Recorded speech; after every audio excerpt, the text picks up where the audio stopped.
Thank you. We have all commissioners present. And at that point, Commissioner Banks, would you lead us in introduction? Father, once again, we come before you to give you thanks, to praise, and to lift your name up. You've been so gracious to us. So Father, once again, we just want to thank you for your loving kindness and your tender mercy. We thank you for continuing to watch over us and lead us and guide us in the right direction, the way we should go. Bless each member and their families. And we ask this in your son Jesus' name. Amen. Amen.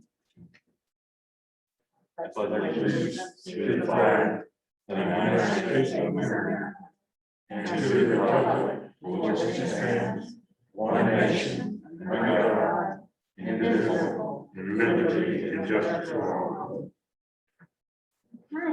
Thank you all for being here. I'd like to introduce at this meeting, we'll introduce him again at the 6 o'clock meeting, but Charles Rudd is joining us. He started yesterday. He is our new city manager. Welcome. Thank you. What a time to start, right in the middle of budget season. But I found out yesterday and today, he's a very quick study with this.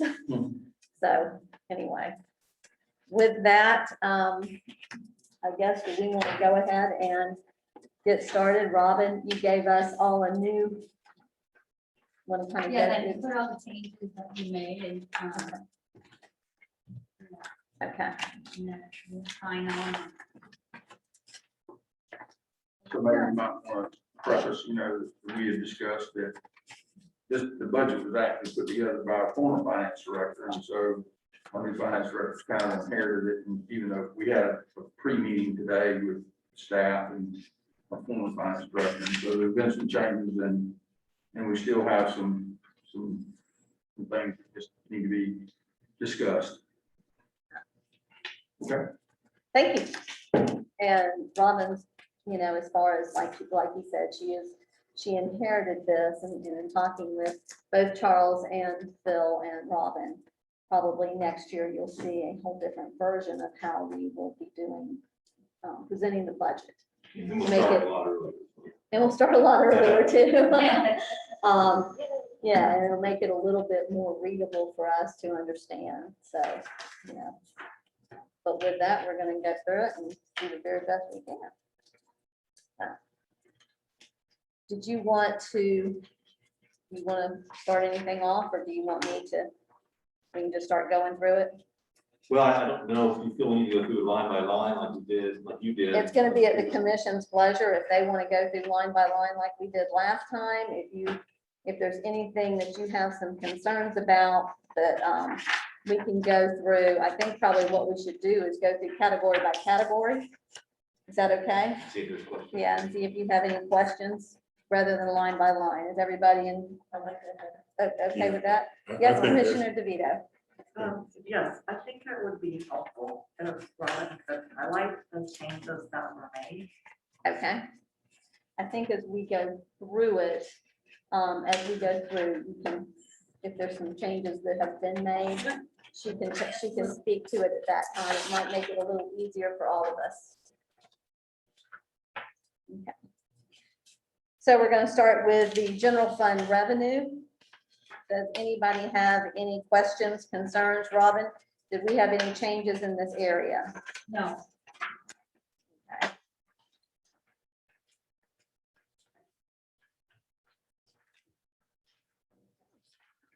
So no questions or concerns about that. And we're going to go ahead and let's move to city commissioners, page 4 of 27.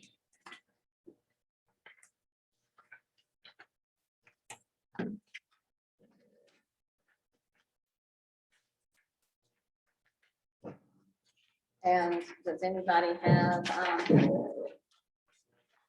did we make any changes in this one? yes, we changed the retirement commissioner. 4,000, we changed it to 2,400. Okay. And that would be for Joey Froelich and not for Judy West because she's in the following fiscal year. Yes. Okay. Okay, I have a question in this section. Okay. So it was discussed at the last budget workshop, and I didn't agree with it. But I thought I heard Phil say that we were gonna find money from somewhere to fund an assistant city manager position. I never said that. I said we needed to find money to find an assistant for the city manager to work on CRA, community development, public outreach, that type of thing. And I think Charles will address that as we go. When we get to the CRA. Yeah, when we get to that, right now, we're on the city commissioners page. Do you have any questions or concerns on that one, Commissioner DeVito? She's given us her change, that she has the adjustment that she made. But the one, when she highlights the change, she could also say the line, that was good. But I can't find that. Okay, that's fine.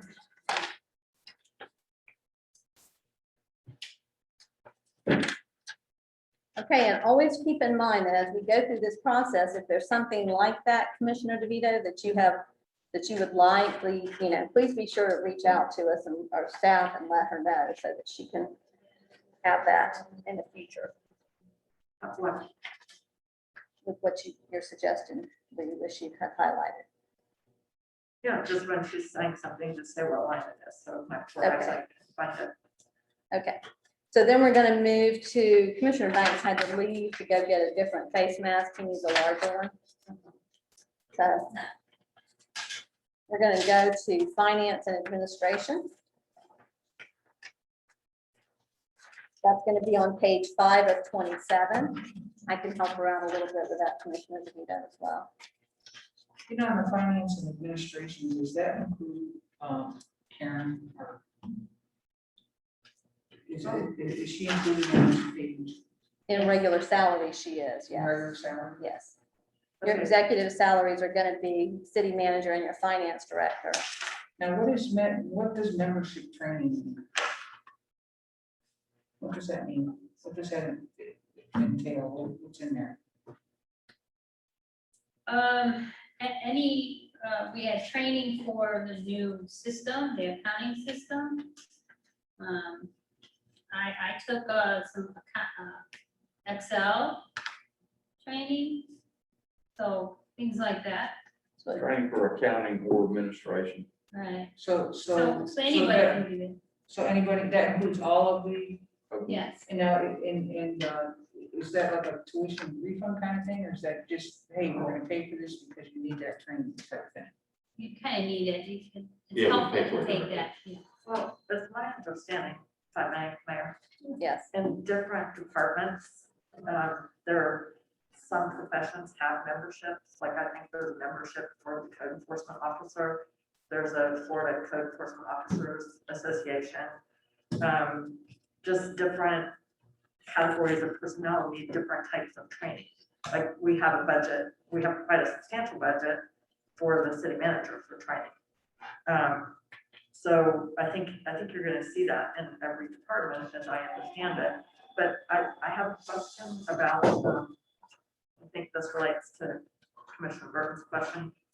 Lines 160 and 161, where it says executive salaries with the. I am not there yet. Oh, I thought we were on page 5. Oh, I'm sorry, hold on. Can you go to the new budget that you had a new one sitting on your desk, and that's the one that we're following currently. Well, the reason that I asked the question is I want to make sure that the clerk has the training that she needs, and I just wanted to make sure that that was also included into that Yes, budget. that'll be, this line would be her membership in the Clerks Association, my membership in the association. And what about if she needed a class to, kind of a continuing education type thing to be a better clerk? Yes, it'll cover that. And then also one of the things I was proposing is when we get to the computation budget, one of the clerk's responsibilities ongoing is to codify the ordinances. So we'll use that money to train her, because she'll have to do it ongoing. Thank you. Do you have any questions back on finance on page 5 of 27? Well, actually, Mayor, I'm confused. So, We're on page 6. no, what I'm confused about is, we got a budget in our packet on Friday, Right, but you're saying that's no longer good. she just updated it, she just Okay, but, updated it. but in other words, any notes that I have, or what, I'm having to do the exact same thing. I'm going through my notes from my previous one onto this one. So I've got two sitting in front of me. And the line items are the same, so if you Yes. say, line 138, that item remains the same Yeah. to all the versions. So you should Page be- numbers have changed a little, but the line numbers have stayed the same. And if you don't want to, Commissioner DeVito, I mean, we're still going category by category or department by department. So if that'll help you out as well.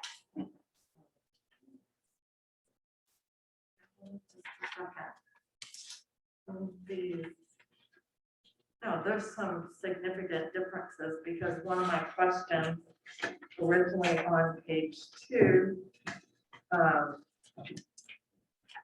under other general government, I had a question about where was money to pay for a magistrate, and it has popped up under line item 57. So there is something now there. I don't, Oh, yeah, we had to put that, magistrate in there. Right. Because, but isn't that in our planning? That's in our planning and zoning. I didn't correct? see it anywhere. What I am it's saying in our is, CRA. it doesn't No, belong no, to it's CRA. not in our CRA. I guess what I'm saying is, this new budget that's on our desk seems, Well, she said at the beginning, we said at the beginning of the meeting, she's had to make a few adjustments. right, but we need to know where those are. They should have been highlighted, because this money totally wasn't there as far as I can tell. Okay, Commissioner DeVito, Yeah, I mean, at the beginning of the meeting, as we go through these by category, she's gonna share with us what has changed in these various departments. okay, well, we didn't, You know, I forgot to, she didn't say it on page 2. We just skipped right over that. So that's you what wanna I- go back to the general fund revenue? Well, I just want to make sure, I mean, we have 2 sets of white pages. You know, I reviewed one copy before I came to the I meeting, understand. and now we have another copy that is different, but we don't know where, so we need to know where. Okay. Okay. Charles, you wanna go ahead? Well, I was looking at the, around the magistrate fee that we inserted there between 57 and 58. With reference to $2,500, that was the income we would receive, passing along those fees to someone, is that what that was? You recall? Right. I can't remember, We listed it as a revenue source. And it so we should have to be- have it as a revenue and an expense. You have an expense under code enforcement for the Yeah, magistrate. code enforcement, Right, that's so right. she had to add that into that. So what, I'm trying to remember what the fee was for, that would come into us, we I don't remember what- The administrative fees for the magistrate. administrative fee, then we estimated based on Yeah. $2,500, so And fines. we didn't give that a number, so it didn't throw off all the line numbers, to still be able to Right, reference. so I'm just saying, the copy that we had on Friday, I didn't see that anywhere. That was one of my. Correct, yeah, we had that today. And Okay. so- yeah, and because we put that in there because we're voting tonight on the second reading on the code enforcement, new code enforcement ordinance, magistrate ordinance, and that would take effect October 1st. But I know that's on the agenda, but I'm just saying, this, we need to have clearly identified, and ideally, there would be like a little list, but just let's make sure that we identify it, Okay, because. Commissioner DeVito, I Okay. do want to say this, okay, Yeah. that we need to, this is all for all of us. Right, Debbie is no longer here. Debbie's retired. Robin's trying to pick this up. I And know. so, I know, so we just need to, if we have a concern, you know, Okay, we're Mayor, gonna try to work through this. right, Mayor, this is a workshop. I If we understand that. don't know what's in the document, then it's not gonna do us any good. So what I'm asking Okay, is, so we're gonna they go should be forward. sure and highlight all the differences. And you're right, and in the future, and that's what I said at the beginning, in the future, Robin, that's very important that we do that. Thank you Yes. very much. So for Commissioner DeVito's clarification, we added in, we will receive administrative fees and fines from code enforcement. the projected cost for utilizing the city code, code manager would be approximately $2,500 a year. That's fine, I just wanna know where this stuff is. So if we're gonna continue on, do you have any other questions from your original notes?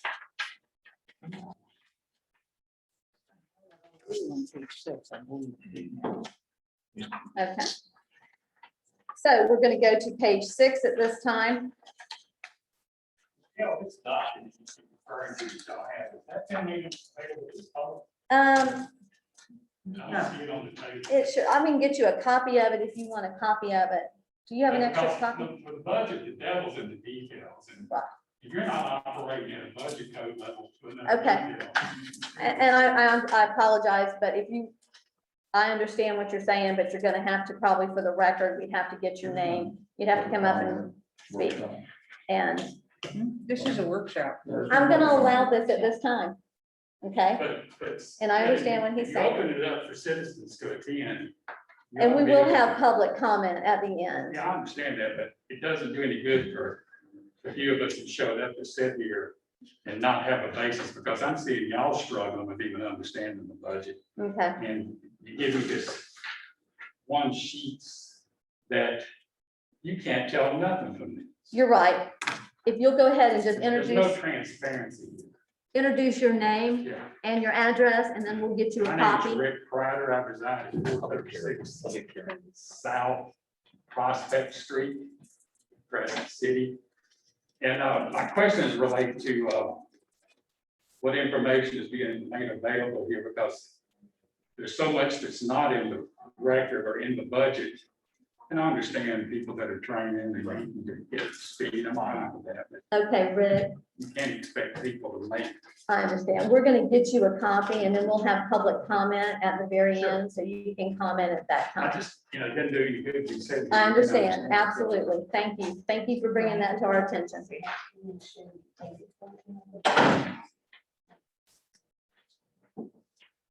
You asked her for 2. She's gonna run 5 copies. Okay, great, thank you. Yeah, she's gonna get you one also. That's why I asked if she ran 2. Okay, let's go to page 6. It's going to be your legal counsel.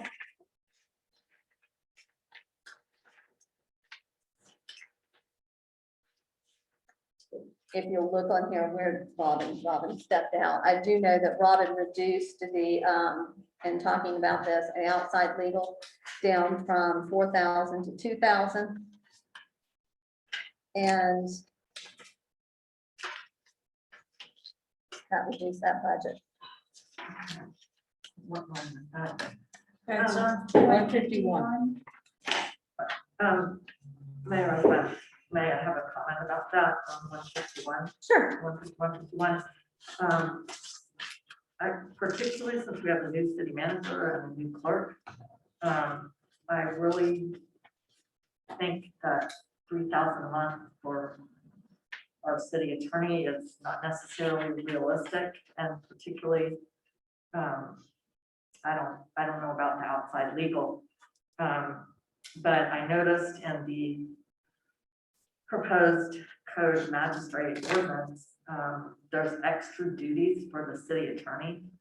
And I know at the last meeting or workshop, I think it was Commissioner West said, well, for example, Bobby Pickens, that our meetings wouldn't interfere with his day job. But there's a lot more to being the attorney than having a day job. I mean, than coming here at night, because he has to do the research, he has to prepare the ordinances. And it takes a lot of time. I'm not sure in the last couple of years that we really had Jay's full attention. And Patrick did a lot of the work. So one thing, we might want Attorney Pickens to do is give us some real idea of the hours that he anticipates spending. And I've asked him for that. I've already asked him for that, and so he and George are working on their proposal, and it probably will be more of an hourly, a monthly hourly that they're willing to, and then anything over and above that. Sure, but it might be helpful for him to share with us just what he does when we don't see him sitting here. Because there are things that he has to do. He has to advise. He does what a city attorney does. He advises the city manager. We send him copies of ordinances. We send him statutory changes through legislation, and they review that. And But I'm aware of that. And I'm Are we saying, here actually though to negotiate a contract for our lawyer? Is that what we're No, I doing? think what she's getting no, at, I'm saying how much we have in the budget, is it realistic? And I think it would be helpful for Attorney Pickens to share with us what a city attorney's job really looks like from his perspective, so that we get a better feel. I really, yes, sir. Mary, Commissioner I'm Banks? misunderstanding something. Go ahead. I really don't think we should have cut that. Okay, I would rather see it stay where it's at, and then if you you know, if you get down lower, we still have the money there, and we could transfer it at a later time. and Commissioner Banks, I agree with you, and we talked about this today, and I thought we had agreed not to cut that 2,000. well, but we had a more Yeah. detailed discussion where we're paying $151,000 a year in liability insurance to the Florida League of Cities. They have an attorney that's on staff that can answer any question. We can call them anytime, have a free flow conversation at no cost to the city. And so, and also they provide legal counsel for us in all the lawsuits. So, and you can see what the average has been over the last 3 years. It's been almost minimal. If anything, you know, we need to put that money just into the contract. But, you know, the budget's balanced right now, but there's no money. I mean, there is no money. So Now, I don't get that. There's no money. Now, what you mean there's no money? there's no extra money for anything. What you see in here, if we add something, Bare bones. we gotta take it from someplace else. Oh, okay. Yeah. Okay, now you make me Yeah, that's what I mean. This is bare bones. Yeah. We added very little ad valorem base, you know, to our tax base this past year. Okay, my next question, but was the 4,000 there in the beginning when we Yes, sir. set the budget? It was. Well, why did we move it? We just reduced it down to 2,000, from 4,000 to 2,000, because last year we used 521, the year before that, 850, nothing in 850 in 2019, 20, nothing in 18, 19, and then 192 in 2017, 18. So our 3-year average has been almost nothing. And I think what he's asking was, when we looked at this last time we talked this over, the $4,000 was there. Right. Now it's down to 2,000. Where's the other 2,000 going? But it went to, we put it. I think that's what he's She asking. used to balance, I mean, that's, we'll have to ask Robin, but she had to put that somewhere else where we need, it might have gone to the magistrate's money. Okay. Yeah. Just saying, that's what he. Yeah. So, Okay, but my point is, and I want this to stick out, you know, we don't, I heard you mention about the leader of the city, good, yeah, they do a certain amount. But in the past, we had to go to Jacksonville and hire an attorney to defend some of our offenses too, and we had to pay for that. when was that? Uh, I mean, it happened, certainly wasn't the last 3 years. No, it's been 10-ish years, 10-ish, 10 or more. And see, we have insurance for that, liability insurance for that now that covers legal counsel. Well, did we always have it? Because we had to pay, besides Jay's salary, we had to pay for it. You know, and I just remember how much she charged us now, but we had to pay for that. Well, But, there's, the good news is you're sitting on $1 million reserve. So if something comes up, you've got money you can transfer from reserves to, you know, the legal counsel account, if you have that. But when you're paying $151,000 a year and liability insurance to the Florida League of Cities. A portion of that goes for them, like we're currently being sued for the shooting where one of our police officers and the deputy shot and killed a gentleman. Okay. That's being litigated now. We're not paying a dime for that. The League of Cities is handling all that, and you know, our attorney out of Jacksonville, we don't pay a dime for that. It all goes through the League of Cities. Don't we have another lawsuit too? I think that one's been settled. Oh, Mayor, Yes, sir. I also want to encourage you to look at this as really a working document still we're trying to get from you what you want to see in here. When we come back in September for the vote, we'll show you this is how it worked out. And if we need to take something from reserves, that number will be there, because we'll factor in what we think the rollover will be, the leftovers, if you will. And then some of the practice I've always been involved with through the years is about 6 months in the budget, we do a mid-year adjustment. We look at the budget, we say, you know, we were way off on these items and we had too much money over in these items. So we come to you with a transfer, you kind of sort things out, because sometimes you just project things and you get it wrong. So we'll come to you in the middle of the year and ask if we can make just a few items. And then again, at the end of the year, we get towards the end, we had greater needs than we realized in some areas. We may do it again right before the end of the year. So this is really a working document, and you can kind of, you're telling us what you want to see, more money in legal as an example.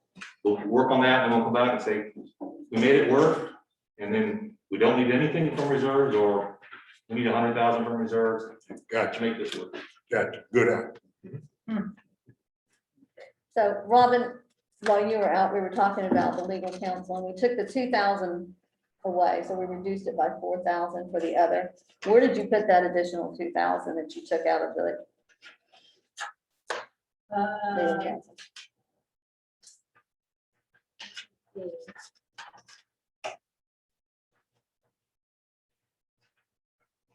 Put the 2,000 in.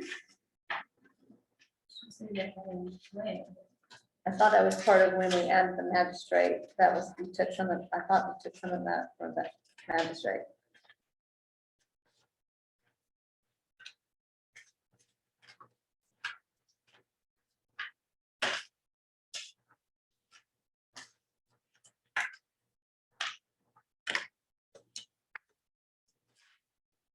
Robin, I don't know that we put it in a particular spot. We kind of held it out to see as we went through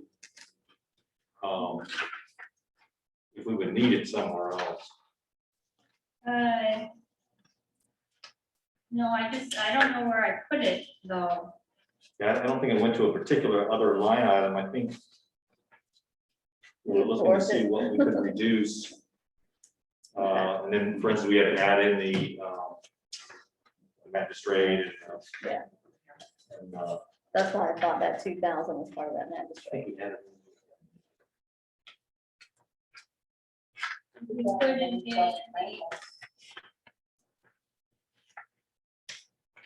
yeah, we put it right here to the aid to the private organization.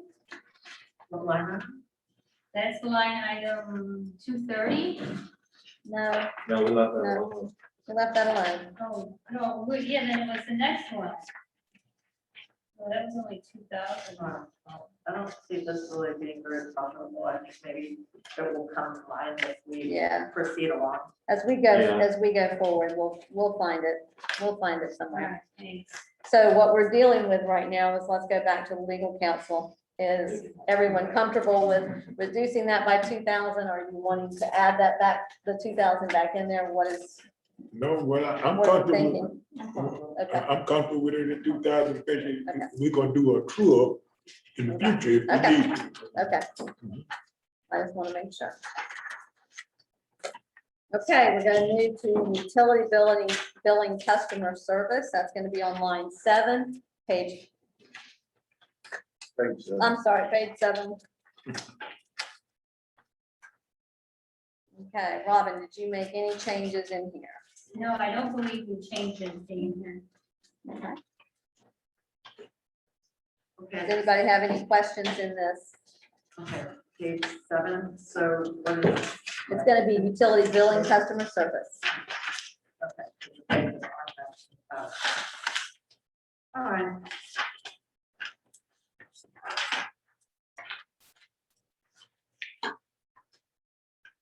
Page 5 of the old one, 7 of the new. Okay. Got it. By the way, I like the larger print. You've been looking on new ones. Yeah, I told her You got that one? that was good. I said, one of them was a Yeah. little small. I said, it's a little kind of hard to, a little kind of hard to read. Okay, you have any questions on that, Commissioner DeVito? Well, I'm on page 8. Okay, we're on, if you look under the title, utility billing customer service, is that where you are, No, utility I don't billing? have any questions on She's not planning. that. I went to the next page. That's what I'm saying. Okay, so now we're on planning and zoning. That is page 8 for the audience as well. I was just looking at your operating expenses for computers.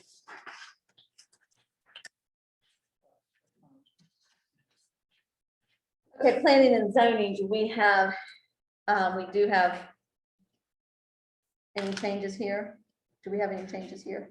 No, we don't have any changes. Okay. We have some questions on that, but. Okay. Okay, Okay, well, I have questions about that.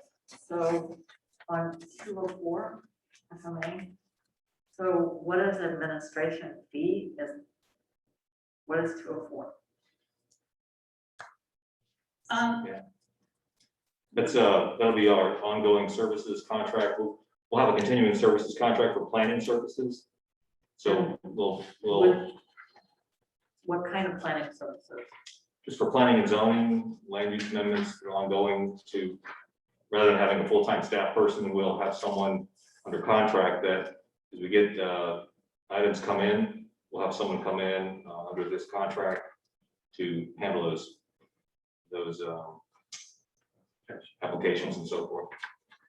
Okay, that's what I'm asking. So this is actually really a personnel fee for the professional expertise that we need. Professional services, essentially. it'd be Probably more of a three level that, contractual, yeah. I think that you're looking at more of a contractual. It's a contractual, yeah, Well, okay, professional so, services. right, and are we planning to advertise for that?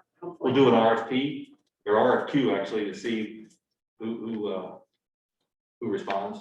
Okay, And then we'll just have several firms to choose from. right, and so, then up at 190 recodification, that was dropped from 20,000 to 10,000. Correct. That, I think initially that had been to hire someone to do that. And my understanding is that ongoingly, that's the city clerk function. So my intention is to train the city clerk No, to codify the code when ordinances are passed. okay, you don't know the background, and I've said this for 2 years now. This should not read recodification. This commission voted to fund money to redo our planning and zoning code to bring it up to date, particularly as there are conflicts in planning and zoning within the community redevelopment area.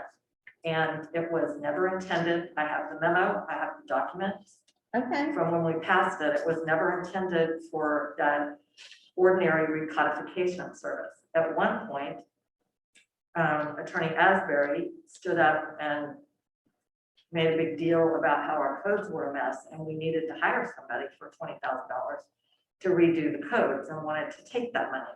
I will get you the memo. I will distribute it to everyone. But we never intended that money was originally rolled over for 2 years for any kind of recodification. Now, also, it's my understanding, I think Phil brought to our attention, and I don't see it in the summary, that, well, I guess we're not getting the money directly, but we will be getting services from the Regional Planning Council to do some comp plan updates for us. Is that right? But that's right, we don't get the money. Okay, that's fine. So we won't, That, I mean, just leave it like it is, but I'll get to the background okay. and what was supposed to have been done. I thought Well, that we was won't- something we that won't have Patrick to put hire in there. anyone. Patrick said when he was resigning, that's something that needed to be done and he was gonna put that in there. He put that 20,000. So it would cost about 20,000. Yeah, I think I kind of vaguely remember You that. remember that as well? Well, I have the memos. Oh, I know, I'm just, don't, It did not, nobody's I- arguing, I'm just saying, I also thought that was something that Patrick had put in there at that time and recommended when he was resigning. it was way before he resigned, Okay. and we voted on it, and I have the memos that identify what it is for. Okay. It is in our budget adoption One at a time. Okay. minutes from prior years. So Mayor, what we can do is, my intention was not to use that on reclassification. I think we can do that through the clerk internally. And so we can put out an RFQ for update of our code and bring you back a price. I don't think 10 or 20,000 would do it, but we can bring that to you, and then we would do a budget amendment in the future to, if we decide to move forward with that. You'll know the exact price, and we can respond accordingly. But it will help if I bring you the minutes and the memo. That's why I'm in favor of an update to the LDRs. I think it's a good thing to go through it. We have any other questions on page 8? Everybody's ready to move forward? We'll go to page 9. This is other government, other general government. Does anybody have, do we have any changes on this, Robin, that you're, We just, the election expense was $200, we was 0. okay. And that's because this year we don't have, okay. We don't have an election, okay. So you reduce that by the $200 that you would want there, okay?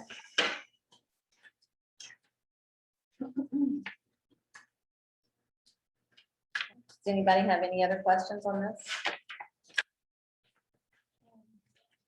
Mr. Burton, did you have something? I'm just wondering, we were doing some work on the building here. Is that somewhere in this budget? I mean, I'm looking at improvements, other than buildings. The CDBG construction, do we have any loans or grants that we've applied for to have any of that stuff done? I'm over. There's nothing in progress right now. Because I've been looking at grants and I know there was some. Yeah. I'm just gonna get started on that. No, I'm just, there just seems to be a lot of emptiness here for me. I guess.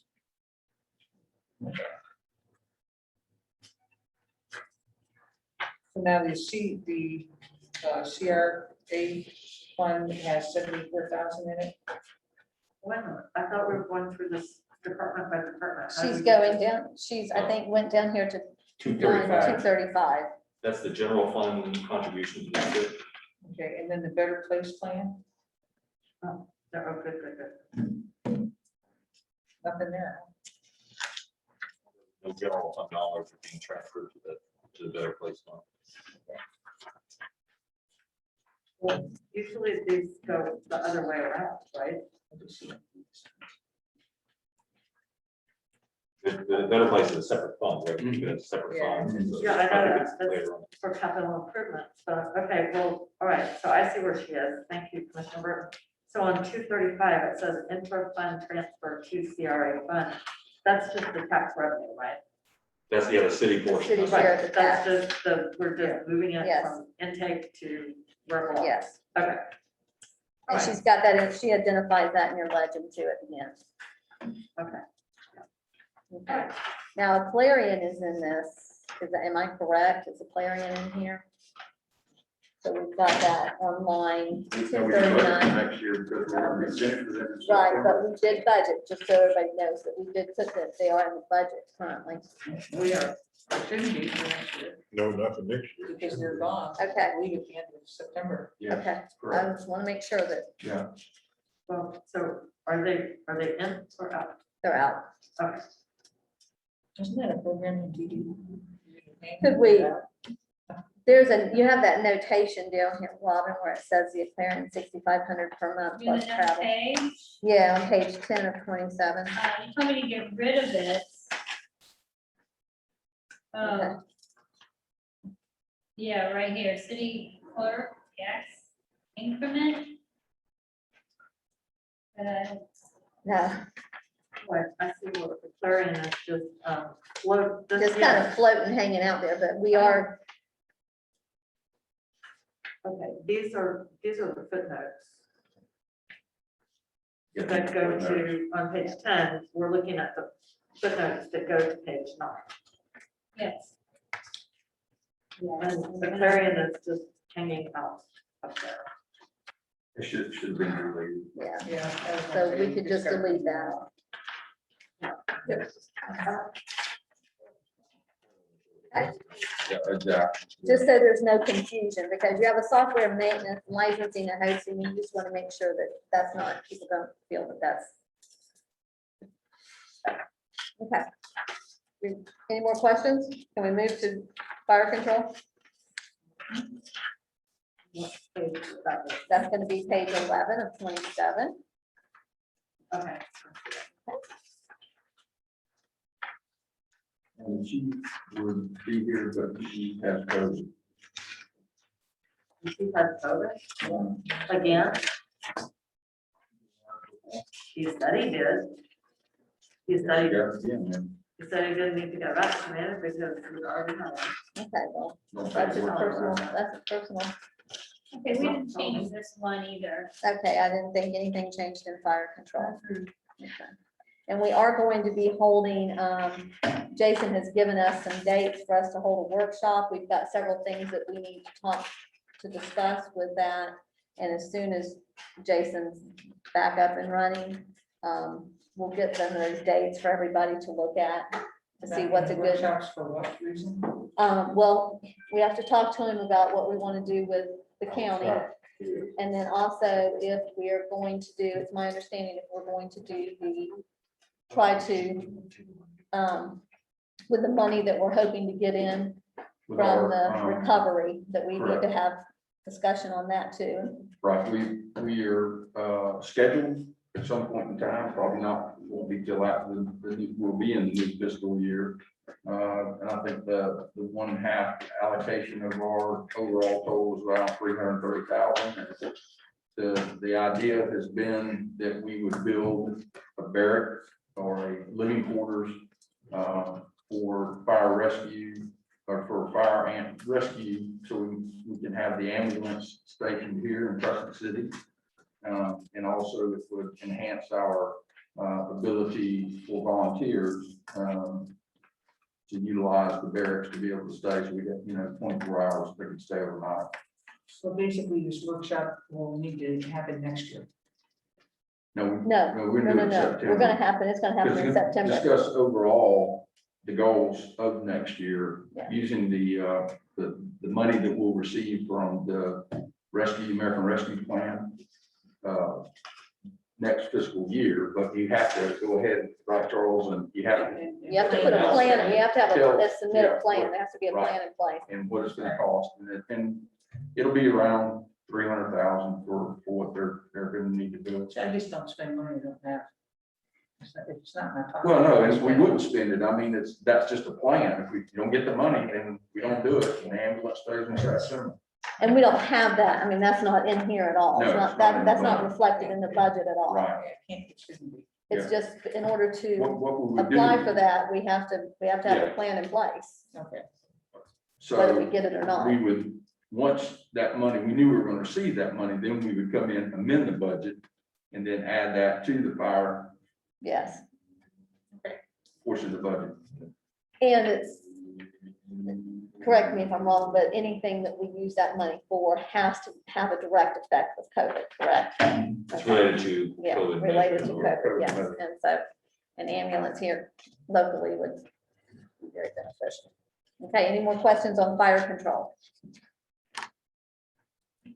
Okay, let's move on to code enforcement operations, line 12 of 27 for everyone in the audience.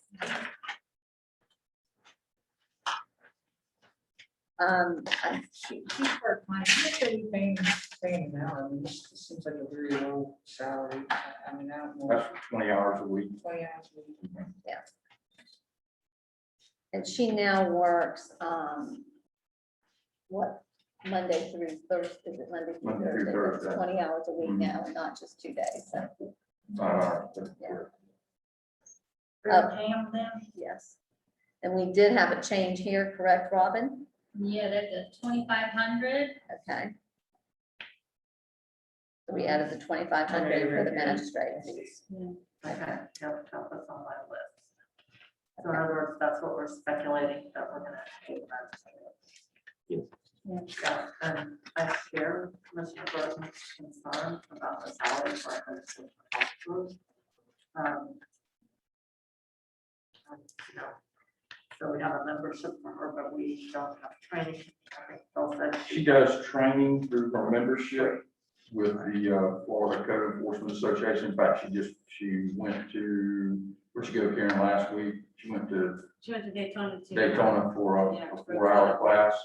And then the other stuff they do predominantly online now, because I discussed that with her in depth. And of course, she is a state certified code enforcement officer because she had 30 years with Seminole County.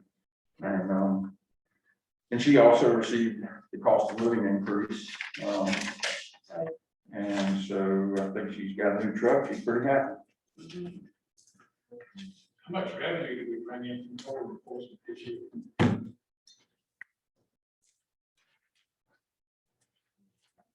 I don't have that number. And look, Robin, if you'll look for that and see if you, during public comment, we'll ask Rick to come forward and ask that question during public comment, okay? Rick, I'm just gonna ask you, not from the audience, okay? Thank you.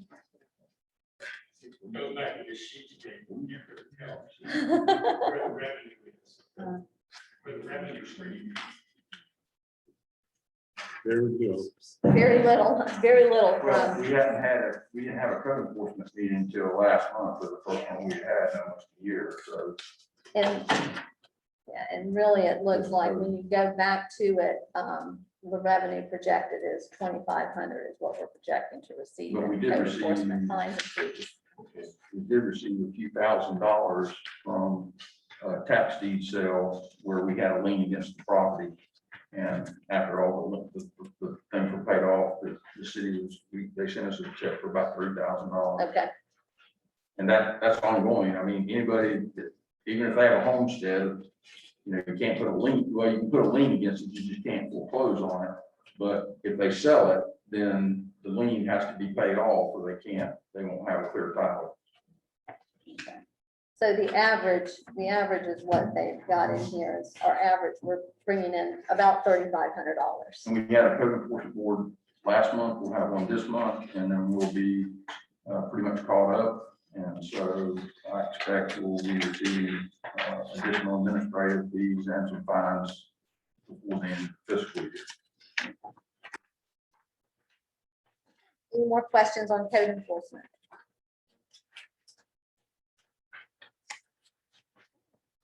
We're gonna move to page 13, 27, that's street department.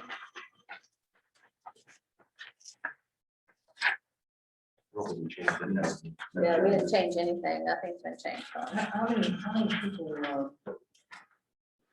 people are in our street department? I think there's two. Public Works has streets, parks.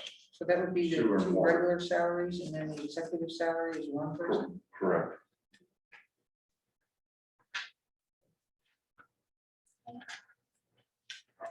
I'm sure it said somebody.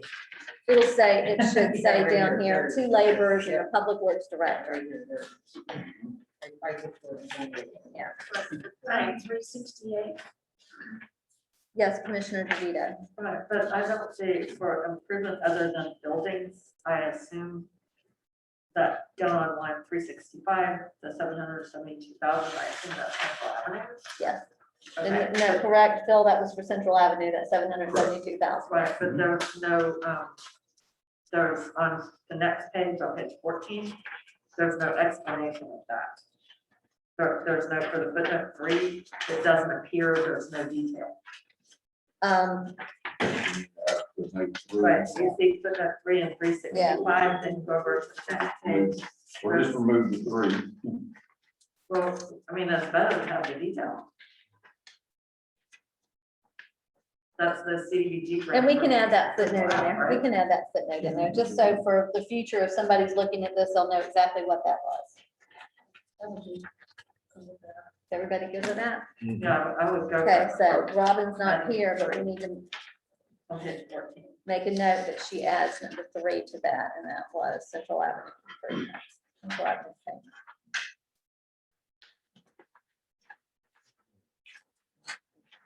Here, will you make a note for her for when she, okay. Okay, any more questions on street department? Okay, we're ready to go to page 15 of 27, Parks and Recreation. My understanding is she made no changes on No this one changes. either. Okay, does anybody have any questions on Parks and Recreation? I think last time we had Keith and he was expressing that we need some new equipment. We're buying that under better place plan funds. Well, the mowers in there, yeah. So we're selling, surplus the old one, and yeah, we've had a hard time with the one mower getting parts, and it's at a point where we need to replace it. I was just wondering where we reflected in our budget, and I'm sure it'll come to it. It's coming up, yeah. It's coming up. All right. In line 381, we have a reducement of $500. Can somebody tell me what that's about? Reduction, I think because what they did is, and is Robin back, because they Okay. looked at the average, the 24 to 15. Got you in 25 Yeah. would cover it. Yeah, Okay. because when talking to Debbie and Robin, and a lot of times she went from the average, she looked at the average that was being spent, and she used that. I think, Robin, is there a different answer for that than, it's on line 381? Parks and Rec, I think that's the. Yeah. That is the correct thing. that is the correct answer, that's what I That's the thought. correct answer. Hang on, my eyes. It's like being on Jeopardy. Okay, let's go to, any other questions? We good? Okay, then let's go to line 16 of 27. That's gonna be our gas utility. And gas is gonna have some discussion. Is Dave still, Dave's here. Yeah. Dave's here? Okay. Dave, you want to come up? Y'all wanna come up and, Your sheet is passed out. Yes, y'all should have 3 sheets of paper that I gave out to you passing out. where are they? Here it is. Do we have one? This- Under the-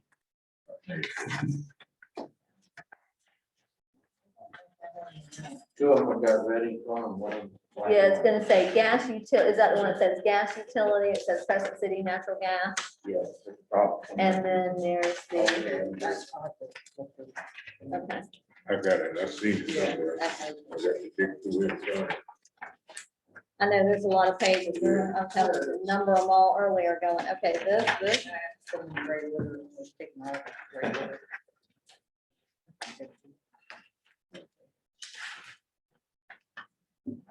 Okay. You're on. Okay. Well, like I said, told y'all last time, at the last meeting, we were hurting for money because we were falling short of our budget. So some of the ideas that through discussions with Florida Gas Utility in the past and myself, which will also be covered again this coming Thursday with Tom from FGU and Katie. We discussed about different options that we could do to try and raise funds. One of them was our service charges, which is this sheet right here. Everybody has one, hopefully.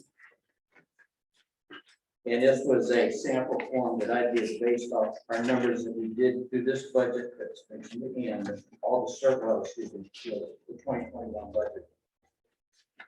Looking at all the service charges that we were charging and everything and what we charge the customers, if we were to change our costs per service line, so like service charges is number one. Normally we charge $50. If that was raised to 75, New customer turn-ons are normally $35, they'd be raised to 50. They were 55 years ago, and Patrick lowered them to 35. Labor charges, if we went from 50 to $75 an hour, anything after hours is time and a half, so if it was 75, which it is now, that would make it $112.50. Bad bill turn-ons are currently 35, that will go to 50. The big money maker here would be residential for a customer turn-on. Or not for turn-on, for just a residential customer, every month, you're gonna pay a $9 service charge. If that was to change to $12.50, commercial accounts are presently paying $9 a month, that would change to $15 a month. So if you added that all up, that was gonna come out to, that would be an additional $6,523, not counting lines 6 and 7. 6 and 7 alone will generate about $57,720 difference. And that would be all based off the minimum bill charges. Currently, like FPL, I think it's $8.49 every customer pays now. They have millions of customers. They make a killer amount of money every year. With us, we have probably 1,320 customers currently. So that's where that money would come from. But I don't want to go up on anything, but we don't have a choice. If we're going to stay in the budget, we have to. There's no ifs, ands, or buts about it. So I'm a customer. A lot of y'all are customers, so it's going to affect each and every one of y'all also. But as I say, we're stuck between a rock and a hard place. We don't have a choice. So Mr. Price said, you know, several years ago, then the recommendation was to raise them. And not only did Mr. Kennedy not raise them, he lowered them. So he added insult to injury, and now we find ourselves up against the wall. Yeah, we got to dig out. And even where we are right now, it's my understanding that this is just gonna put us at We'll put us back to zero. Zero. So next year, if anything changes, we'll be looking at increases again. Now, none of these charges here affect the price of gas. We're not going up on the price of gas for the customers, because that's your mainstream. I mean, we're dirt cheap. I think last Lowest month in we the were state. $1.37 a third. If you were to buy LP gas, you may be paying $6 a gallon. You know, so we're cheap. We're trying to keep the cost down on that. Now, Tom and Katie may recommend possibly going up, changing that structure a little bit, but we're trying to stay away from that. We don't want to touch that screen right now. Mayor, I have a question. Sure. Okay, David, thank you very much. So I just did some percentages here, but the question I have is on the last page down at the bottom. So it looks like what I'm looking at, you're talking about an hour raise, that's certain $2 an hour raise for employees, blah, blah. So are you saying that what you want to do with this revenue is increase employee pay? No, that $2 an hour raise, that was because of our cost of living here. Okay, so you're saying that's what's already occurred. Correct, and that's what's caused, you know, I mean, I'm happy It's for admin- the from an raise, but you administrative. gotta pay for it. you know, Yes, so- I understand. that. Okay, so you're saying this is describing the raise that we gave this year. Correct. And then With the showing- 4 employees, that was gonna increase an overhead of $16,640 a year for the next year's budget. Got it, but then it looks like there's 2 increases, 3 office employees but Well, that's because, see, I have to pay for their salaries also. I pay for Jocelyn, all the girls in the office.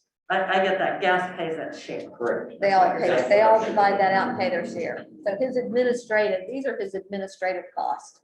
Okay, so you're saying the total revenue that would result from the increased charges would be 64,243? Looks like it would be No, no, 43,443. It's 43,443, but from the additional 64,243 that we could generate by increasing the cost, that would leave me 20,800. I apologize for Well, this my says you'll notes. pay out an additional 20,800. I'm just trying to figure out when you take the the total revenue for the fee increases, are you saying you're backing out of that the increased salary costs to get a net that you will have left? Correct. We're taking a Okay. 64,000 increase. Right. By proposing a rate increase. Right, We're taking the overhead increase of the $43,444, subtracting it from the 64,000. That would leave 20. Well, yeah, that's leaving. okay, Yeah, I don't know why I put that in there. okay, but so what you're saying is that the 64,000 plus in your increased revenue, that of that 43,000 and change is already spoken for Correct. to take care, and so that will keep us out of the hole for the salary increases. Okay, and then you would have kind of a net for operating expense of 2,800, Which would probably disappear real quick because right? you never know what's gonna happen. No, I know, I've signed some of the checks On for our- the yeah, I gas understand. department, and there's things I don't understand, and they cost a lot of money. Yes. Dave, do any of your numbers reflect, a new customer base that may be coming in? I mean, with all of the things going on in Malacca and especially Malacca. We also have the RV, park going in, we have, I'm not sure, I mean, is there any other The RV places park, we're grabbing customers from? Is that reflected with these numbers, or? the new development that'll be coming in Malacca, they have not approached us any as far as gas, but if they do, the first thing is, they don't want to pay for anything. They want you to put the whole substructure in for free. Yes, you'll gain a new gas customer base, like for instance, Smith Thomas Court, that was the first apartment complex that came in here in '88. They approached us, we did everything. We put the mains in, we piped them, we paid for appliances, everything. We spent a fortune. Well, here we are, almost 30 some years later, we're finally making money, but that first 10, 15 years, I mean, it hurt real bad. But So the yeah, answer we have a bigger budget. We can afford that. We Yeah. can afford anything like that now. I mean, we have no surplus to do. Well, yeah, well, the thing is that you'd have to, when you went out and did the negotiate that on, and if they said, no, well, that's the way it goes, but. Exactly. So the answer is really no, this doesn't reflect any new customers. No. Okay.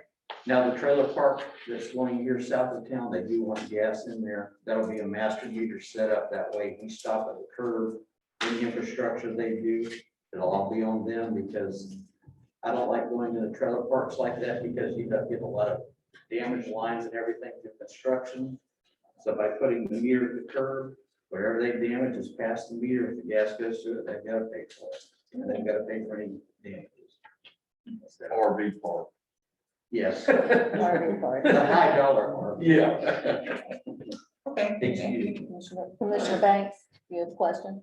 No, well, Dave, I think you're doing good I try. under the conditions. This part Yeah, isn't my right. bag. It was mostly digging ditches, turning bridges and all that when I started here, but I try. Cause in almost every organization, there is a service charge. I would, for the power company 35 years, and we continuously raise the service charge about every 3 years. Yeah, We currently have the lowest rates for Yeah. any gas authority in the state. right. I met with Katie, and Katie brought home a couple of very valid points for us to think about. And I'm sure that when she comes in, if they're gonna come in and give us a presentation No. as well. Not the commission, they're Okay, coming in just- the staff. I mean, they can do it. Just Let you, it be in but September. she said, number one, when I was asking her about where our rates are in comparison, and she said, I said, are we that low? And she said, well, the lowest. And I said, okay, and so we talked about, what happens with this if someone was to come in and want to buy this, want to buy the gas company from us. She said, the first thing they're going to do, she said, keep this in mind, is this is an enterprise. This is the money maker. The first thing they're gonna do is they're going to raise rates. They have to make everything work, make sense. So I mean, that's just something for us to think about. $50,000 a month payment Yeah. to USDA or Uh, 37. When I, yeah, So we have a- 62,000 a You year. know, we have a $650,000 outstanding Yeah. loan with USDA Rural Development. And we have, Charles and I discussed again today, trying to refinance that, but we're gonna wait and see what, you know, the Florida Gas Utilities and Mr. Joffrey's and Katie Paul, what they come back and what their recommendation is, so. And we need to do a special meeting to have them come in and talk to you about that, but, you know, again, I can't emphasize enough the mistakes by not following the recommendations, you know, 10 years prior to this, that puts you in this position. And so here we are. So it's not really an option. You're gonna have to do it, or you're gonna be taking money from general fund reserve to support the gas company. In all fairness of the past, I mean, I've seen enough stuff come and go here and the politics as usual, but I really feel like they stopped worrying about that because I really felt like, or they thought they were just gonna sell a gas department and they weren't gonna worry about it. That was gonna be off their slate, but that didn't happen. But the 4-lane project, you know, with DOT and everything, that has definitely put a kink in trying to sell it. And phase 3 just started 2 weeks ago. So, you know, here we go again. The reason for that, and so you understand what Dave is saying from that standpoint, DOT has been absorbing the cost for moving the lines and, you know, making the retrofits for the gas authority, because we are a municipality that, you know, is in, you know, we don't have the economic ability to do that.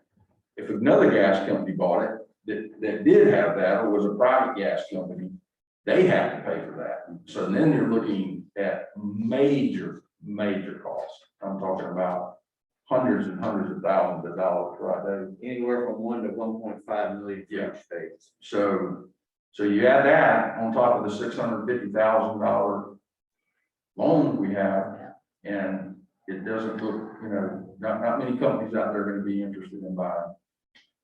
And Katie put a little bug in my ear that I was not aware of, but apparently DOT, I guess somebody's putting pressure on the state for phase 4 and phase 5, which goes probably just south of Pomona Park. Unless they break that into 2 phases, that'll put in Crescent City, and they're probably talking 2030. So, you know, it's 10 years down the road. Anything can happen between now and then, but they are talking about it. So, Okay. So, Mayor, if I may, Yes, Patrick explained to us that he arranged to have DOT move the gas lines, and that basically, as long as construction was going on, nobody would want to buy it. That's what he told us 2 years ago. Judy, does that sound right to you? Okay, yeah, that's what I remember. Well, that was 2 years ago, and the whole thing was put together from what I could see. I mean, I don't have it in front of me, but it seems like it was about 9 years ago, wasn't it? That they originally said sell it. So none of that 10 was years. part of the discussion at that point in time. And it was just basically, it sounds like it was just a bad business decision. Like a gas was really interested. Yeah. Their previous manager, Yeah, they really he's a was. smart guy, and he said, no, there's money to be made, you know. I said, Well, you know, it's water over the dam now, and now we just have to kind of move forward. now we gotta fix it. Continue, yeah. We just gotta fix it, so, Mayor Lincoln. yes, ma'am, Commissioner West. Look at line 6 and line 7, I'm sorry, which one? 6 and 7 of Dave, Oh, printed that it. is 3 page. Okay. residential bill for $9 up to $12.50. correct. What if we raise the $12.50 to 15? And 7 from 9 to 15, raise that to 15 to 18. Let me tell you Why something. don't we raise it to it? Raise it, Yeah. yes. I know you're going, wait, but I'm gonna tell you what. I have a grill that's attached to this and a fire pit. We never use over the $9 minimum. Well, the $9 minimum though is just a minimum fee. That doesn't include any use of gas. That's just a, That's just whether a you're on usage. vacation. What I'm or- saying is, it's just it's relatively inexpensive is what I'm saying. I'm not trying to make it expensive. Oh, I understand. I'm still thinking it is a bargain if we did 15 and 18. To That's be just a totally thought. honest with you, the 15 and 18 were numbers thrown at me, you know, and that would be more or less in line with what the southeast region is charging. Only reason why I did 12, 15, and 15 was just some soften up some because of, you know, our financial structure in South Putnam County. But these are just whatever. Y'all are gonna vote on this sooner or later. I mean, but, and I say, come Thursday, when Katie and Tom, you know, they've got about a 20-page report that I've looked over. All of y'all have got one now, I think. So it's very descriptive about the do's and the don'ts and everything. So they're gonna cover it from A to Z. Mayor, Charles probably, you know, let him speak for himself, but I totally agree with Commissioner West. I mean, you know, do it now and you won't have to come back next year. Right. That's right. You get it done, and then that builds in, you know, some cushion for, you know, whatever comes up, and things come up every day, because, you know, I mean, it's just the way it is. I Still not a terrible bill. Because my concern is if we have anything catastrophic, if we have something catastrophic, what happens? Right. Where's that money come from? General fund reserve. Exactly. So, yeah, So, I mean, and as everybody needs to understand that when we're raising this affects us and our families as well. So this is a hard decision, but it's something that has to be done. It's a good business decision. To stay in business, you got to stay in the competition range. You gotta stay profitable. Yeah. Otherwise you go out of business. Right, you go out of business. And one thing I say about the gas department, we do not waste money. I mean, when I first started here, 80% of your budget was just to buy natural gas. I mean, it was super expensive. It was deregulated about 99, so the prices come down. But just the cost of everything that you do every day just keeps going up and up and up, and we're not wasting it. I mean, my truck's up at 2,000. My truck's 21 years old. I love my truck. I don't want a new truck, but I will drive the oldest truck so my guys can have newer used trucks. We don't buy new anything anymore. I can't afford it. Well, this should give you a little more cushion for a little while. Most And I definitely. still don't think it's a horrible minimum bill. Well, I appreciate that, and, but any other questions? Any other questions? No. Everybody good? So is that a consensus to make We'll that have to change? vote on it. Yeah, we would have to vote on it as it goes into yeah. But So right now it's a suggestion. the suggestion, but you're gonna have to build that. Would you build that? Go ahead and build that into the new Well, budget. we want to show you what that would look Yes. like Yeah. in the Yeah, I revised. can run some numbers based off last year's figures, just to tell you, you know, not right this moment, but I can run you some numbers just to see what that would add to it. Okay, Okay, that'll be great. thanks, Dave. And we'll just All right. get that out there, get that out to everybody. Thank you, James.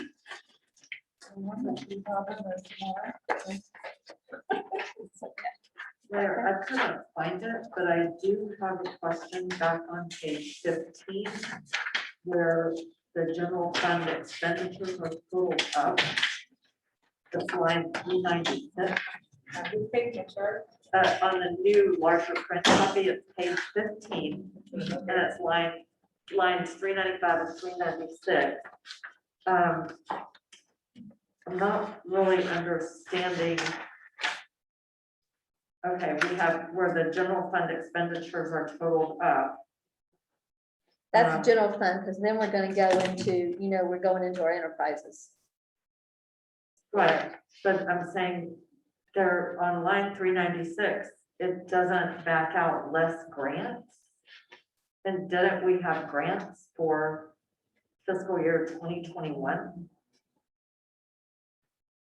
Isn't that what they one point? That's what it says. We don't have the grants in there.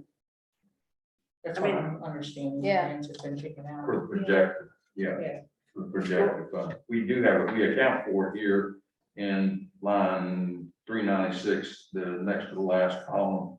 I'm sorry, third to the last column, the 2,065,651,013.21. That would include the grants, but the projected does not include, that's that central this minus, if you subtract that, the 773,000 for the Central Avenue paving grant, that would then equal, that should equal out. Okay. Does that answer your question, Commissioner DeVito, or you still have a question? Okay. We don't have any projected grants for next fiscal year.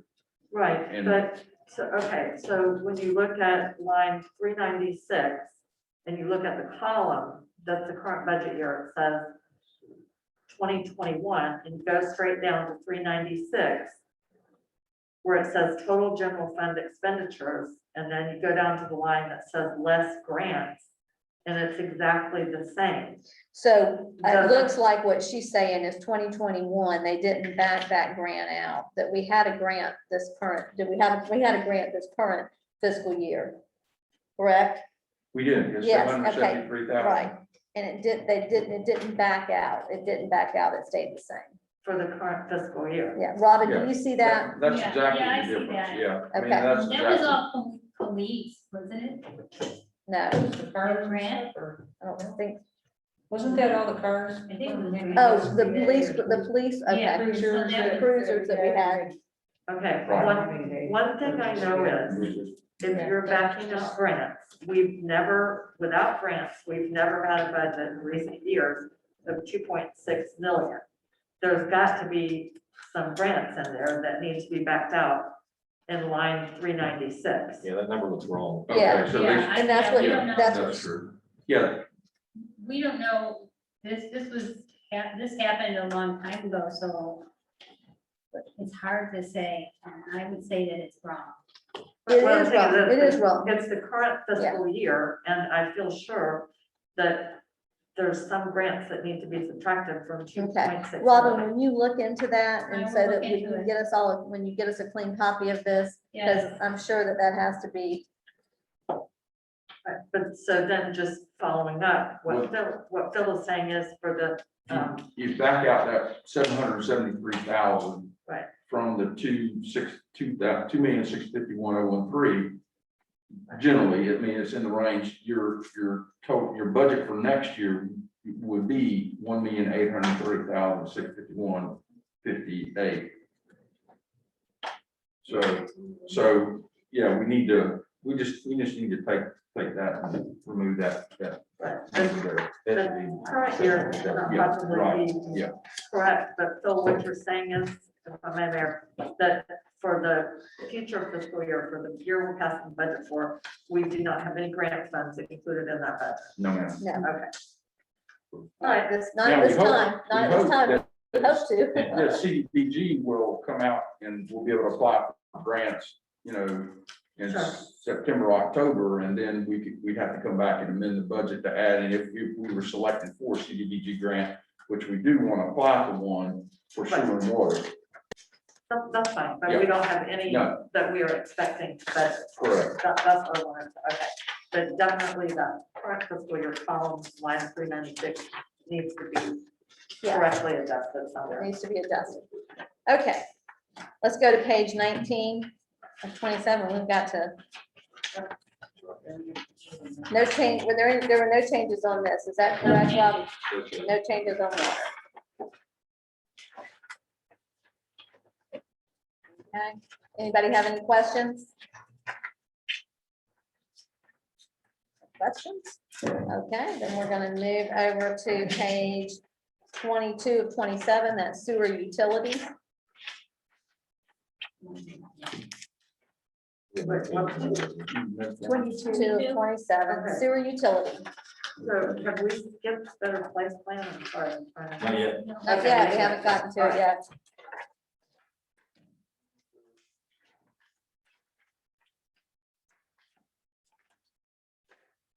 Okay, Robin, any changes on this? No changes. Okay. Anybody have any questions on sewer utility? Well, where is it, aren't we spending a phenomenal amount of money, or I guess is that from better place? Better Plan? Place Yeah, Plan. to- okay. All right,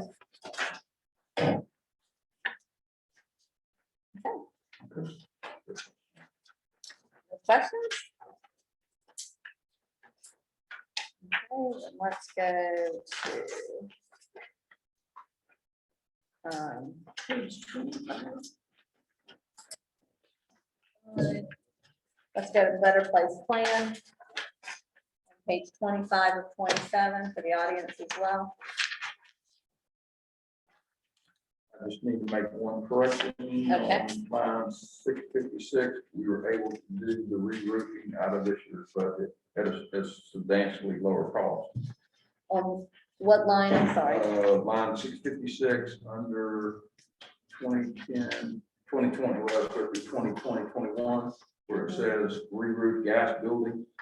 That, you could just take that out to zero, that'll be zero because we're doing it out of this year's budget. Okay, so was that the 6,800? Correct, but it's low, we were able to get it. at a Okay, so lower- the 6,800 is the detail that Correct. goes. Mhm.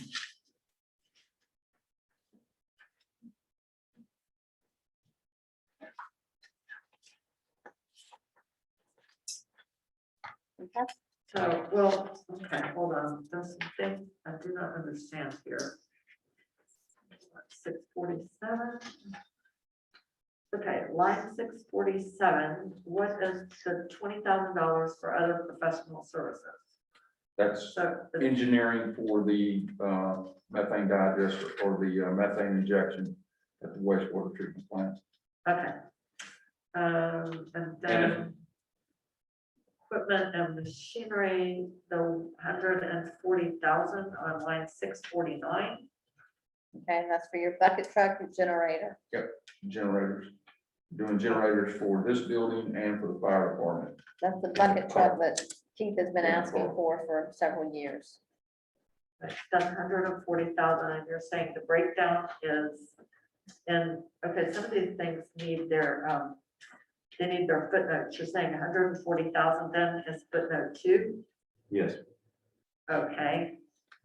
And then where does park improvements come from?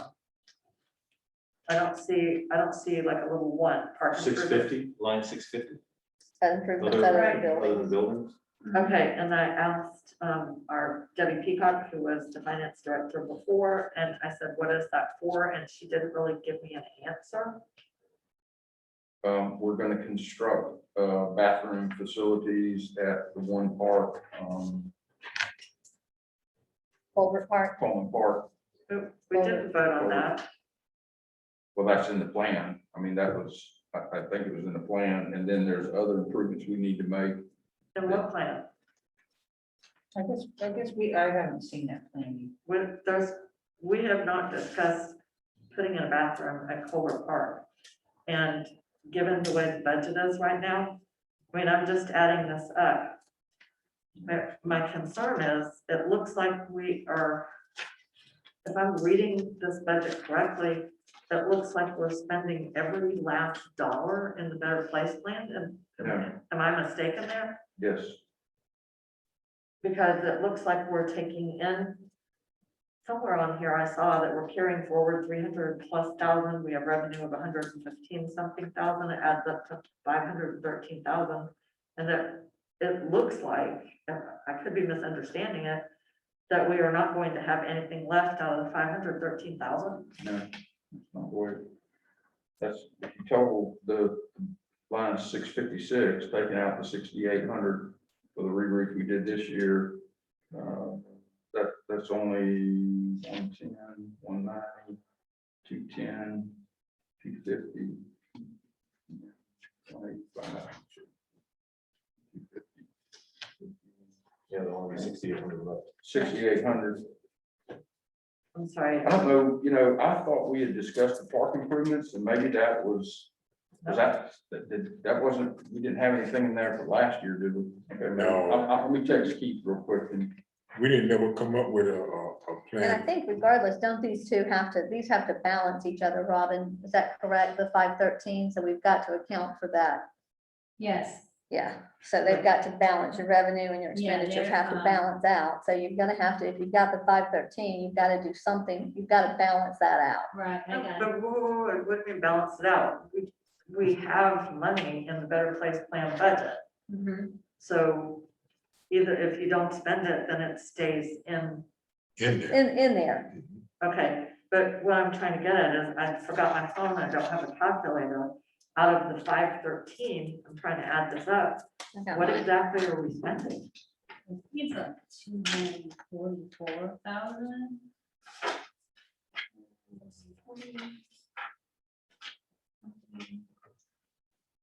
20? Yeah, it looks like we've accounted for everything. The total, 20, 26, except now we have 6,800. Wait a minute, I'm getting, we're spending 385, but I am terrible at adding things up.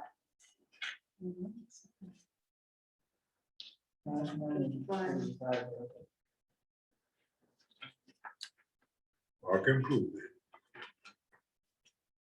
Does anybody have a calculator? I do. What are you trying to add? Give me some numbers. What I'm trying to figure out is of the 513,000 that we would have in the Better Place plan, Uh-huh.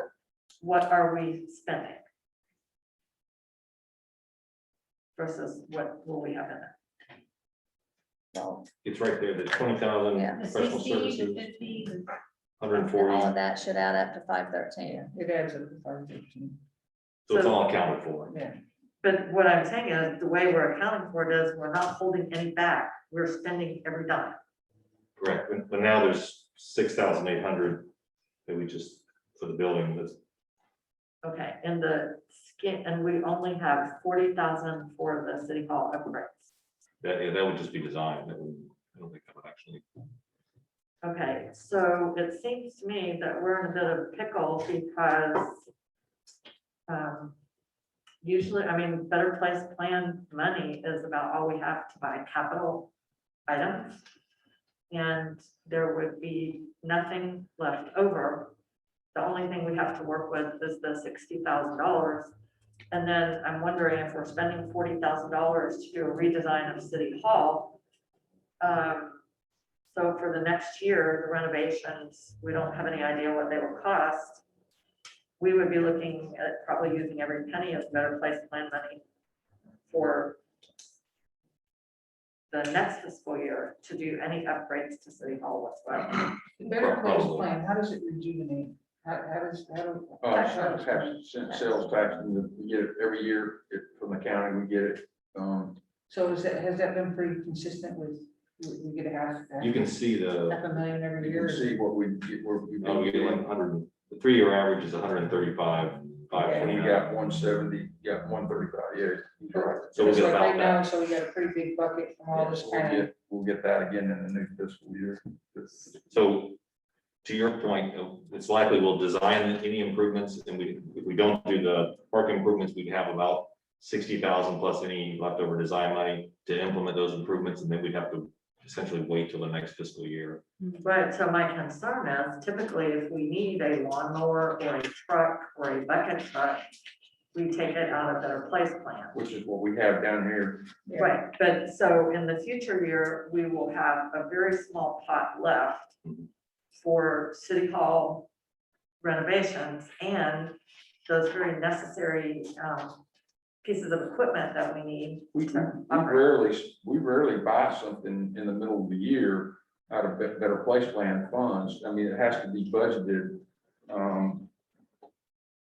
at prior years. So starting October 1st, you know what you know how much you have in your Better Place plan fund, and you know what your expenditures are for capital purposes. Okay, but I have a different point. My point is, when Mr. Esposito was here, we had a significant emergency to buy some used trucks because trucks that we used for some of our public works or gas departments were totally, they were dangerous. So I guess what I'm saying is we really need to calculate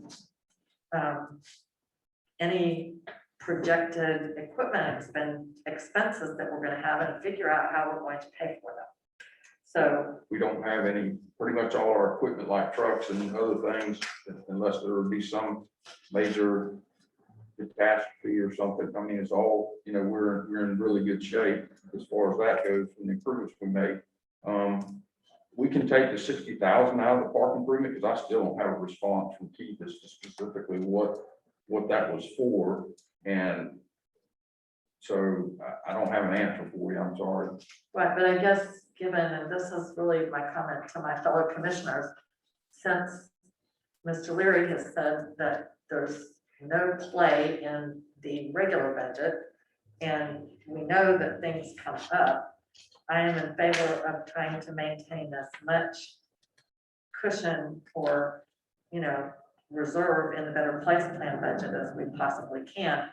And I certainly don't see spending the $60,000 on park improvements when we do not know what they would be. So when you come up with, if you come across on 3, and you've got the 40,000, the 185, that comes out to 225,000. Right. But up in the public building improvements, you've got 293, Robin. So is that just because, they have to balance, they kind of have to balance out the 513 revenue coming in and going out? That, because that leaves us at about 425,000 is what I don't under, right, well, manager, Yeah, you have to have them balanced, otherwise so you've got to account for them somewhere. so you gotta account for them somehow. We could call it reserve in a Yeah. better place. Create a new line that says reserve. You could have that, you could call it a reserve, but because that's where it is right there. So you've got 225,000, but you've got up here 293. So you could take that out as reserve and put that into the reserve. so what is our net, Mayor, that we would have for reserve? Hold on, This is what, 68, that puts you at about 68,000. okay, that's what we have that we would not be spending. Plus the park improvements, right, the 60,000. Plus the park That improvements. puts us at 120,000-ish. Can I make a comment about the park, please? Is the possibility that we can get a grant and not only do the bathrooms, but some decent equipment for kids to play with that's colorful and pretty, and maybe that will be some way to get that paid for. Could be a FERDAP grant, something like that. Yes, We would need maybe some match. that would be the other bit, the 60,000 man. Well, I'm kind of like Commissioner DeVito, and I don't like to see, cause we got a few dollars to spend it all, cause you never know what's gonna come up. You're right. So, Yeah. I Well, you really- won't do that with your budget, so I don't think we should. That would be very smart not to do it with the city. But Mayor, if I could, Uh-huh. keeping in mind, Patrick Kennedy told me several years ago, we have more parks in Crescent City than the park formula calls for. Colbert Park was never intended to be a recreational park. It's right in between Harry Banks Park, and there's a play area and bathrooms, not a half mile down the road. And as well, I think one thing we need to keep in mind with our operational budget is in terms of adding park facilities or whatever, we have very limited park staff and public works staff, and every time you add a facility, that is something more for them to take care of. And we already have terrible problems with vandalism in bathrooms. So to me, just to take the whole thing into account, we seem to have plenty of parks. And adding things does cost more in the operational budget. So I'm just thinking for right now, we can put that 60,000 aside. Okay, so let me ask you this. So for right now, can we take that 60,000 plus that 68,000, which would be that difference there, and put that into reserve Call so it- that if we Call it a needed fund it? balance. We'll add Yes. a line there. Probably we'll add a line for the Okay. fund balance. Okay. Because up under income, we have appropriation of fund balance, and then we'll show a fund balance. Okay, Question yes, two. sir. Now, it was a pole barn. I haven't heard anything about that. Yeah, he's wanting a pole barn out there, so Did we take that off the table? I think that might, That's, I think we're gonna build that, we have funds to do that this Yeah, Yeah. right, fiscal year budget, yeah. okay. he had it funded for this budget. What was it under? I don't remember So you're seeing. in public works. Yeah, public works, yeah. It was under Public Works. Right. Okay. It was, okay, okay. I just want to make sure, 'cause I didn't see it. I'll tell him you're looking out for him. Okay. Okay, so we have any more questions on this? Nope. Okay, let's move forward. We're page 26 or 27. This is gonna be our CRA. We've got our central CRA. Do we have any changes in this?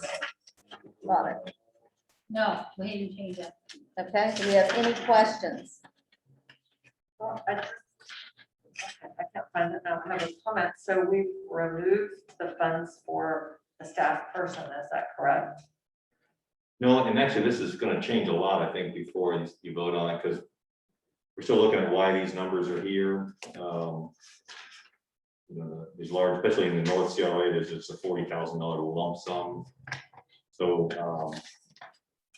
I'm gonna put together a history of what we've been spending on to see, make sure that wasn't intended for something, and we'll come back to you with a revised, I think we can get the position we're looking for out of this budget, full-time position. So this will be very different. Okay, because, Mayor, if I could, I don't really have a question. I want to make a comment. Okay, go ahead. Okay, as a commission, we voted last year to fund a position for economic development and for the CRA. Mhm. And so we haven't voted not to do it. And I think this, as a commission, we need to remember when we vote on something, we've set policy. And we shouldn't just let it. We've had that position advertised the whole year, and I've had one quasi applicant that didn't really formally submit an application, so. Right, okay, so can I finish, please? No. Mayor? Okay, Okay, Just let I'm him not finish, talking please. about we voted to have the position. We've discussed previously that there were problems with the position description. As it was written, we've never really addressed that. That happened under Mr. Esposito. But as well, I just want to emphasize, we have a CRA, we pay overhead costs. The main thing that we spend money on are festivals, infrastructure, and side grants. But what we were recommended to do, and we don't do, everyone says, well, Crescent City's not going anywhere, we don't have any businesses. We really do not provide that basic support to our businesses, and we do not market ourselves. And we were recommended, I'm sure someone will make sure that you have it, Charles, when we paid out of CRA for a hotel feasibility study, one of the major recommendations of that study was that we have a great location, but we don't do any marketing. So my suggestion is that we figure out whatever we need to do to amend the position description or whatever, and that we spend that money and do the marketing and whatever that we need to bring attention to what we have. and my understanding is that we have not lost that, we haven't lost that momentum that we're gonna go forward with trying to get that position, correct? I'm gonna bring you a revised. That's what he's job saying, description. he's gonna revise this portion of it and bring it back With to a us. recommendation for full-time and stats and so forth. It'll be a combined position. And it'll include marketing skills and so forth. Mhm. Okay, sounds good to me. Because we all agree, nobody disagrees with you, Commissioner Tito, that this is vital. And I think, Right, because you know, Mr. Rudd is a CRA. He definitely, I don't want to say, I don't want to go ahead and, but an expert, and not an expert, but definitely well-schooled, experienced in CRA. And so he knows, I think, better than anybody, that it definitely needs the attention that it has not been getting. but since we talked about last year, trying to find, well, for the Main Street program, and that went nowhere because we don't have personnel to do it. So He is also That's very definitely, skilled in Main Street. Yeah, it's definitely something we're gonna check. Sounds like we so we've lost a year. for her. I think we can beat this horse to death. Okay. Any more questions? My one main comment is that the budget summary that we have, Mhm. comparing this year's to last year. And we could use a narrative for some of these line items. And I don't understand, well, the one question I have is, are we using reserve funds to balance the 21-22 budget? I cannot figure that out. Not so far. No, With the changes we've gone through, we're gonna figure get the answers to some of the questions and adjust all the funds. We'll come back to you and we'll say. we think it's we all can do based it, on or projected we revenue. need Okay, X that's amount. what I want to know. So nowhere in here at this point are there reserve funds. Correct, it looks Okay. like it's, but it also doesn't show anticipated fund balance as well, Fund balance. like leftovers, I call it. Oh, rollover, we call it Carry carry forward. carry forward, yeah. Or, I mean, here, in Crescent, we call it. Okay, that's good. So there's a potential carry forward. Okay. And it's so far not using reserve. Okay. Okay, are we good? So I can call public comment. Got a couple of minutes. We need to take a break and get ready for our next meeting. So at this time, we're gonna open up for public comment. You have 2 minutes. Please come up and state your name and your address. Please speak slowly and into the microphone. Diane Sykes, 304 Chestnut Street. I have that question too, because Mr. Lewis has said that we have not had an significant increase in ad valorem taxes. So that was kind of confusing how we're going to balance the budget. Is there a line item that I missed that shows the transfer of police assets to Putnam County Sheriff's Office? No, not in, not, and you mean, not next year's budget. I think she must be talking about this year. Would you be Okay. talking about this year's budget? Showing, Well, I don't see anything in this year, but I didn't see anything for the police for 2021, although I know it's Putnam on the police. I didn't see any light items for that, I was curious. And, I, line item 232, there's no money. But that much money was spent. We paid police salaries. Is this on, well, right now, we're dealing with the proposed budget. So you have a question about last year's budget? Yeah, I think that's because the spreadsheet contains that information also, I was wondering how there was not. This is the working copy, right? Yeah, that's a working copy. It's not the, yeah, Yeah, it doesn't this have is that the police working section. copy. Okay. So that portion of the police department was not as part of the working copy? Is that correct? Yes, Okay. yes. It'll be part of the official copy. Okay, so. So do you have any other? Thank you. Okay, thank you very much. We appreciate you sitting through this. Yes, sir. I'll ask you to introduce yourself one more time with your address, Rick. Sorry. Rick Primer, 436 South Prospect Street. This may be similar to what she was just asking. I'm not sure I read the answer, but on this budget summary sheet under expenditures, under public safety, there are no numbers there.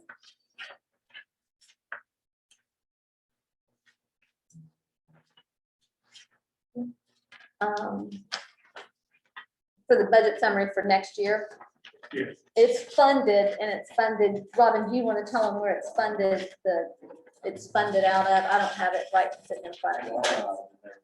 There's a line item in here for the sheriff, so Oh, it's yeah. not its own Let me category. find out where it is. So it's not its I looked own through that, unfortunately. category. It's I looked through all 232. that. I didn't see a lot. 400.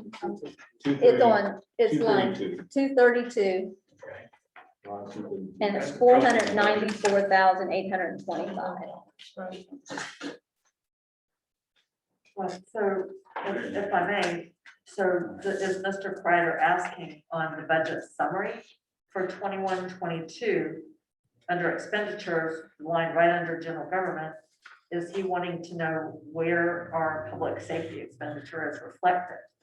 If it's not This- there, This line item is 21-22 on line 232. right, So what I would anticipate seeing on this summary sheet is $494,825, I think it's in general government. since this would be an expenditure. Well, it's mixed into our general government now. They moved it into Yeah, general and government, that's- so it's part of that. So, you know, with budgets, what you're looking for is transparency. And Mhm. having a lot of experience working with budgets in places like Miami-Dade County, and other places where when a forensic auditor comes in and they turn around and tell people, I don't know what they did with the money. You have to be somewhat clear about, you can bury this stuff so far down in there that, you know, people have to question you to figure out what's going on. And so that would be mine.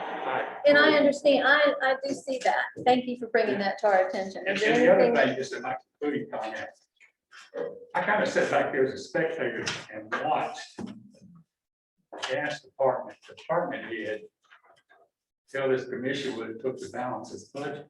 And I'm all for that, but to just arbitrarily decide that we want to raise rates just to get a cushion. That's almost, you could use the word gouging people, because that cushion, where's that money gonna go? Because there's no money, we've already listened today, this budget is down to the dollar. It goes into the gas reserves fund, which is required by the Public Service Commission, that we retain 5% of our fixed assets, which we don't have. We had to borrow money from the general fund reserve to pay for that. Well, and maybe it would help if it was framed in that context. Yeah, it would be a little more understandable, but, you know, Empire Building is expensive on the backs of the taxpayers. And I haven't heard one thing mentioned today about how does this affect the taxpayer. It's like, you know, gonna redo City Hall, and we don't even know whether we got the money to complete the repairs or anything around that. So, is the focus on the right things? Because no insult to our law enforcement guys, I appreciate it. Y'all did a good job recently on my behalf, stopping a noise complaint here in town that nobody ever dealt with in the 3 years I've lived here. So I'm appreciative of what y'all do. Mhm. But the other side of it is, I'm being taxed twice for public safety. I'm paying more in Putnam County, the citizens of Crescent City are, than anybody else in the county. And that concerns me as a taxpayer. I know there's problems here that y'all are trying to solve, but the answer to every problem is not more taxes. Say the Empire Building, that's the answer. But if you're really trying to look out for the taxpayers, then it's about, okay, well, what can we do to live within the confines of what we are already doing? And that's what we're doing. Thank you. There's no increase in the millage. Thank you. Well, Yeah, we didn't increase our millage at all. yeah, but you know, just like that discussion about the tax, additional. That's not a tax, that's a fee. Well, let me finish. You seem to have a habit of not letting people finish what I say. Okay. And you don't have any skin in Gentlemen. the game either, because you only live. Gentlemen, thank you, Rick, very much. Okay, any other public comment regarding the budget? There'll be a chance during the regular meeting. Okay, with that, I'm going to adjourn the workshop at 5:50. We have one. Oh, okay, I'm sorry. I'm sorry, I came in late, I wasn't sure where we were on the agenda. Okay, we haven't done public comment for the regular meeting yet. This is still for the budget workshop. Thank you. Thank you. Okay, And Mayor, I would ask, we've been here for 2 hours. Can we? I'm take- trying to. Can we take 5 minutes? I'm trying to. If you'll let me adjourn the meeting. Okay. 5:55, we'll come back at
Yes, ma'am. Okay, audience, thank you for being so patient with us. We're gonna call this meeting to order at 6:10. Commissioner Banks, if you'll lead us in invocation.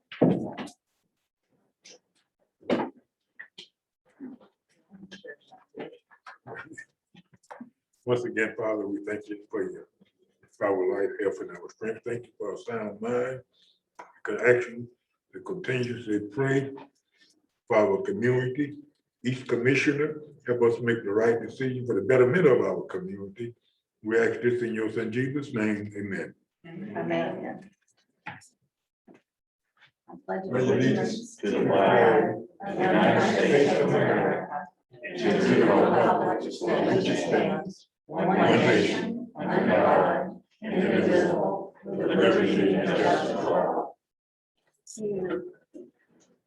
Okay, everyone, I would like to once again introduce our new city manager, Charles Reg. Charles, would you like to say, put you on the spot here right away? You wanna, I'm anything thrilled you'd to like be to here. say? I'm excited to get started. We're jumping right in with the budget process and so trying to quickly make some plans for next year and then sort of work with the plate that's given and then we'll spend the first year kind of beginning to move in a direction we all want.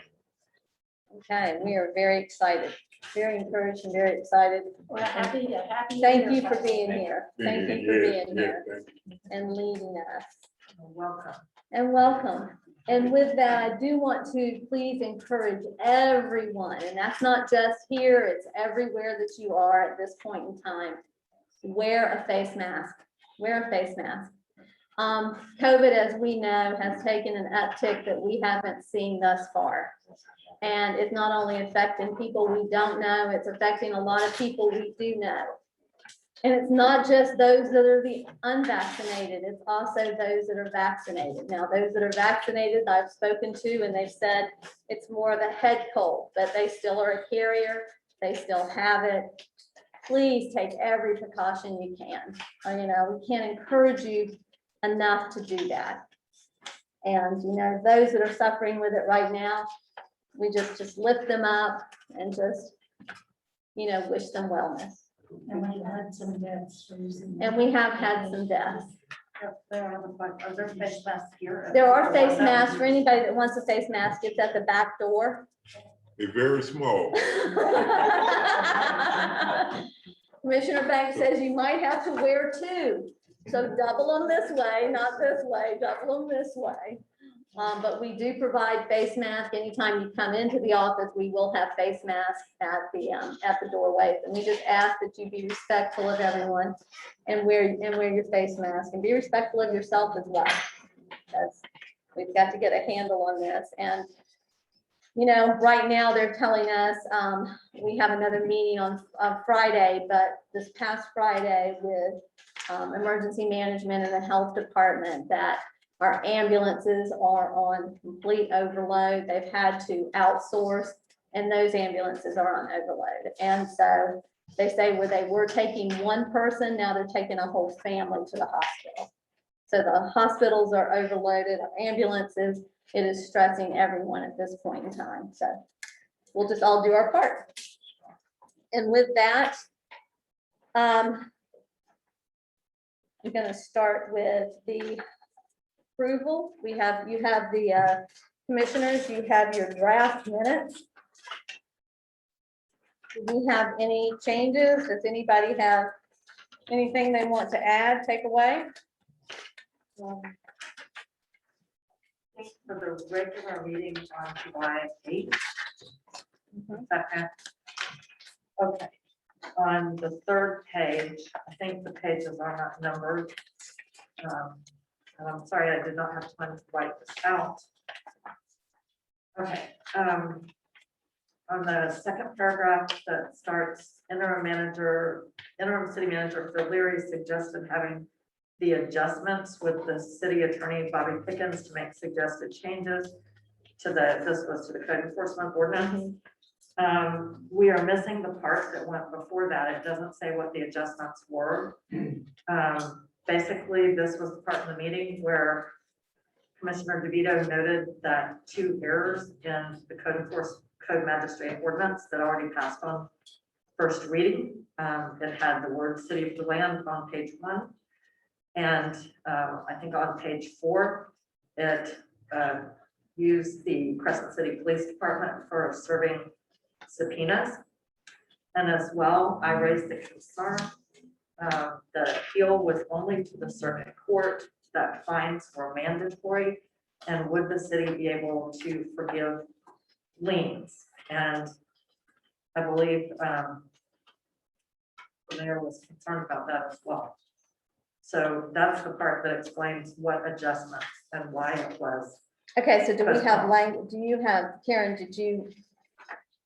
Because we're gonna have to add that to the minutes. But I mean, that's the gist of it. I can write it down or she can listen to the tape, but it leaves out what the adjustments were. Okay, I'm gonna, just because, we might want to take then that meeting out and give Karen an opportunity to re-listen to that, make sure she gets that in the record correctly. I moved that we, I guess, pending approval of the July 8th commission meeting minutes so that the city clerk can add the information about what the adjustments were, or what the concern was. Okay. So we have a Second. motion and a second on the July 8th commission meeting. Do I have everyone in favor, say aye? Aye. Anyone opposed? Nay. Okay, the ayes vote carries. Okay. We have any other changes? You have before you the July 6th minutes and the July 23rd minutes.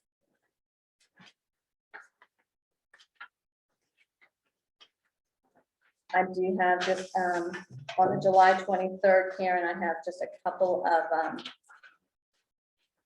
some minor, I don't want to say grammatical, but maybe spelling. No, spelling. There is banks, we can add for banks, the S, Commissioner Burton, I'm sorry, where are you saying? on July Oh, 23rd. July 23rd. Got it. Okay, you Second got that? paragraph, right. Yeah, that. And then I believe down here where it says Mayor Myers addressed Attorney Young about a provision in the charter wherein the term for the city manager, it should be, I believe it was unlimited. And then whereas the contract has a 2-year term. That was when we brought that to the attention. But I do believe right there, the term for the city manager is unlimited, just so that somebody would know what we were referring to. Everybody see that? Okay. Any other changes? So I would move that we accept the minutes of the July 23rd meeting with the mayor's changes. Second. Okay, I have a motion. We have a second. All in favor, say aye. Aye. All opposed, nay. Okay, those minutes carry. What about July 6th?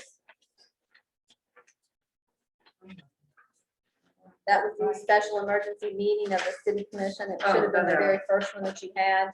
That was where we did the proclamation. That's an easy one.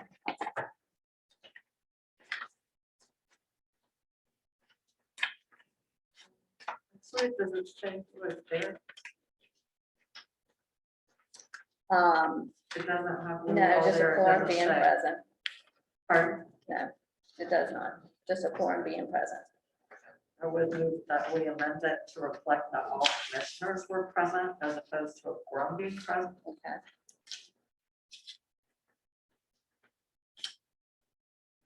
You want to move it with those changes? The minutes with those changes? I would move that we change the second line, strike the words a quorum and insert all commissioners. So that it reads all commissioners being present. Okay. And that with that change, I move that we accept as amended the July 6th minutes. Okay. Second. Okay. We have a motion, we have a second. All in favor, say aye. All Aye. opposed, nay. The ayes have it. Those minutes are done. Mayor, I have a question. Yes, ma'am. So did we not meet on July 20th and have both a workshop and a meeting? Yeah, I don't know if that was a 10-hour day. Right. And so I believe Karen is still trying to digest those I'm still working on it. with everything else she has going on. Okay, 'cause I would, right, I just want to make sure we're not gonna forget about those. Yeah. Oh, she hasn't. No, I haven't. I understand that because I haven't either. It was a 10-hour day. And just my observation is that I have asked about this before. I was told that we don't do minutes for workshops, and it's my understanding under state law that minutes are required for workshops. And I don't see any posted, and I asked about that either last year or earlier in the year, and I was told that we don't do that.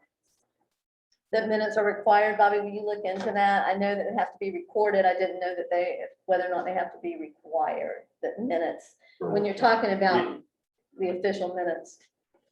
I mean, I would assume that they would be required if it's an open public meeting, but I can look into that and let you know. Okay. Well, it says so in the Government of the Sunshine Manual, and I remember Mr. Asbury was very adamant with me that if we had private meetings where commissioners were present, we had to have minutes. But yet we do not have minutes for our workshops, and that's the basic thing, commissioners are present. So yes, please, let's look into that. You report that to us at the next meeting, Bobby. I'll have it ready by Okay, my report. okay, great. Thank you. Yes, Can we Karen. ask which workshops that you're referring to, Commissioner DeVito? Is it just the July 20th? Because I think that's the only workshop that, since I've been here. Oh, no. There we What I'm saying is we don't have minutes for our workshops over the past several years. And it is my understanding that we are supposed to have those. Okay. So, I mean, you can't, I guess we have tapes, but we don't have them. We have tapes, yes. Okay, Okay, but I think we need minutes. okay, with that, at this time, I'm gonna open up for public comments. If you would please come forward if there's, introduce yourself, state your name, state your address. You have 2 minutes. Karen, I'm gonna ask you to please, with your buzzer goes off, please be respectful. Speak slowly and into the mic. Hello, my name is Tracy Eckhart, 109 North Prospect Street. I'm a responsible pet owner. I have a fenced-in yard. I enjoy taking my dog on daily walks, weather permitting, around town, when the weather's not too hot. Occasionally, he accompanies me for a boat ride. I love my dog and he travels with me. I've taken him on vacation when he was 3 years old, from Key West to Jefferson Peninsula, Michigan. My dog is always leashed. I have dog bags in my pocket, in my golf cart, and in my car. I wouldn't think of not picking up after my dog, just as I would not throw trash down in the street. I can pick up the dog waste in my own yard. I've been accosted by loose dogs on Park Street, Lake Street, Main Street, London Street. They're usually the same ones. In the past, I've reported some of these incidents to the sheriff's dispatch and code enforcement. I find loose dogs and their irresponsible owners maddening. Once, while being accosted by loose dogs like Stella, the owner said, "Oh, he won't hurt you." And I replied, "Put the dog on its leash," where he continued to yell and curse at me. That man lives by Eagle Line Park. He lets his dog out daily to do its business on public property. For everyone to get along, be happy and safe where we live, we must have rules. No matter what the rules, if not enforced, they're useless. Because rules pertaining to dogs in Crescent City have not been enforced, such as the leash law, picking up after one's pet. Uninformed people choose to point the finger at anyone walking a dog. This is very wrong and unfair. Dogs are not the problem. The irresponsible people that own these dogs are, and they should be held accountable for their actions. Punishing compliant citizens is not the answer. And how dare the city invoke an ordinance that would prevent a responsible dog owner from enjoying a walk in the park? Thank you very much. Thank you. Okay, next speaker.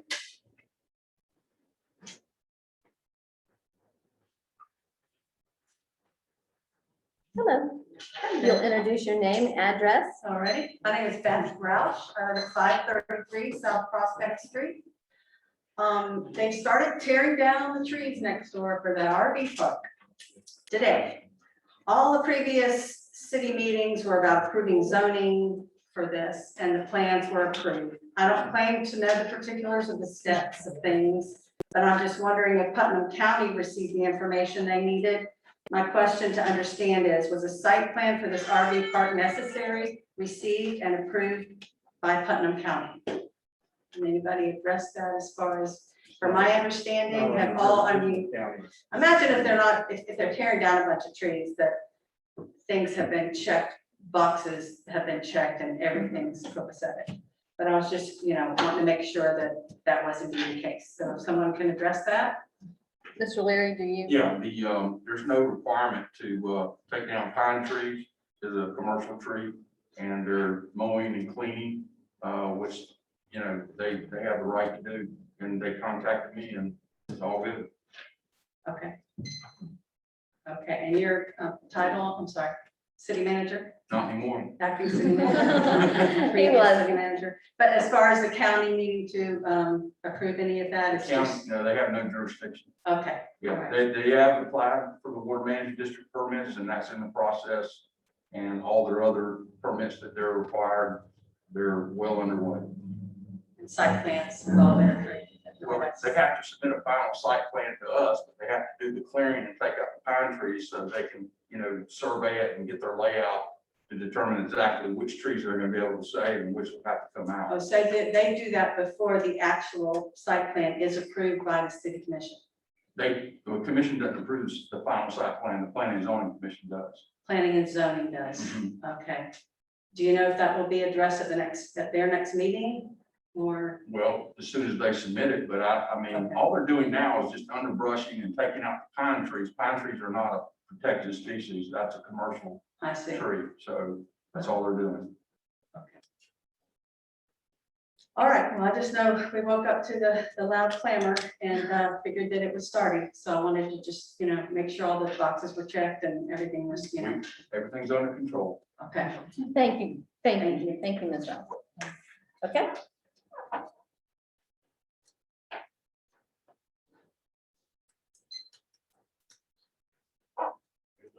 Christopher Coleman, 407 South Main Street. I'm not sure if I just wanted to address the ordinance at 2105, or 21-05. Myself and some of my other fellow code enforcement board are here. We understand that they want to put in a magistrate for the code enforcement and increase the code enforcement. But what we're not understanding is we right now, we live here and we do not charge the city anything for being on the code enforcement board, but yet we want to spend money to pay a magistrate to do what we do for free. So we just wanted to express our concerns about that. So hopefully you guys consider that. I was listening to a little bit of the meeting earlier, and it looks like the budget is tight. So this doesn't make any sense to pay a magistrate to do something that the citizens that live here do for free. So I just want you guys to consider that. Thank you very much. Thank you for your service to the city. Okay, do we have any others?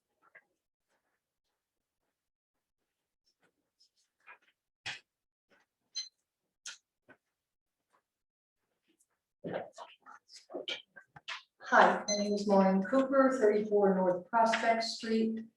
I'm on the code board for 4 years now. We didn't even know that this was happening, and we just had a code board meeting. It was never mentioned. And I just don't understand what prompted the consideration of thinking about a magistrate, because normally small cities switch to a magistrate when there's problems. They can't fill the spots, the people don't show up for the meetings. And to my knowledge, we haven't had any of those problems. You have people who volunteer their time, they live here, they are knowledgeable about the city, they care. And now you're gonna throw that away and hire somebody from somewhere else and pay him. I just don't understand it. And I'm hoping you don't do that. Thank you. Thank you very much. And again, thank you for your service. City. We have any other public comments? This is your chance. Okay. I just knew, it just would not be normal. It just would not be normal. Basically the same thing at work. Diane doesn't have a comment. Diane said, first of all, Mr. Rose, welcome. We appreciate the fact that you're here and bringing your experience with CRA, and that will definitely lend to the $20,000 we'll have to hire somebody because you'll, for part-time, because you'll have all that experience to feed to them. Yeah, I was a little concerned also because there was never any discussion of the magistrate. The prior administration had brought it up, but there were so many questions that were as yet unanswered. What's it going to cost? How frequently are we going to do it? And it was just raised at a commission meeting a couple months ago to propose an ordinance to have a to have a magistrate. And then it was voted on. There was no discussion. And I agree. We need to have some discussion about what's going on. Okay, thank you very much.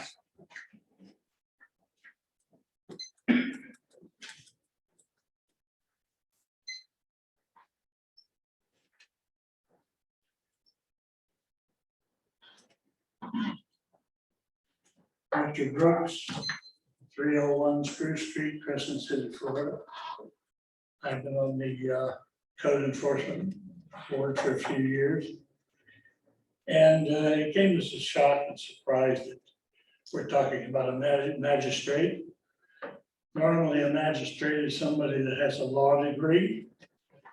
He's usually called upon when the problems are not solvable by the locals. Not necessarily start off with a magistrate. If we haven't had that problem, then I don't understand why we're going straight to the magistrate. Also, I understand one of the problems was we had problems with a quorum. If you have a quorum, you can have a meeting. Our code enforcement records show that there's 7 members on the board.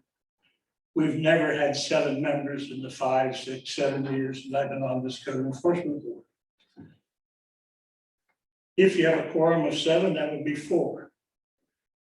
If you have 5 members on the board, a quorum would be 3, and we constantly have 3 on that board that meet or are able to meet.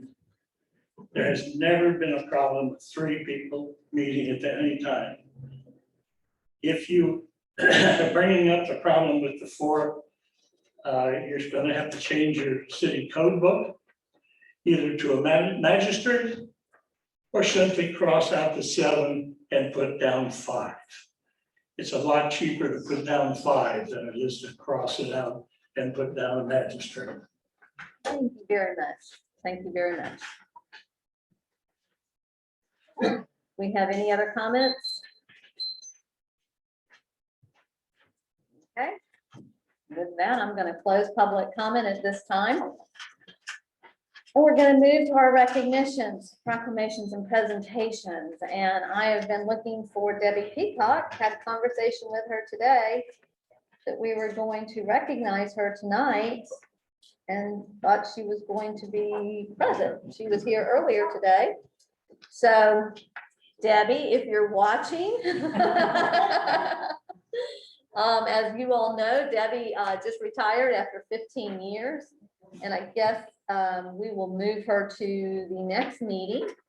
Her flowers, well, Press them.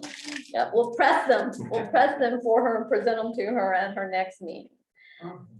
We also have, and this is something that in discussion is for Donna Middleton, we're gonna move that also to the next meeting as well for the recognition. So if everyone is okay, we're gonna move both of them to the next meeting.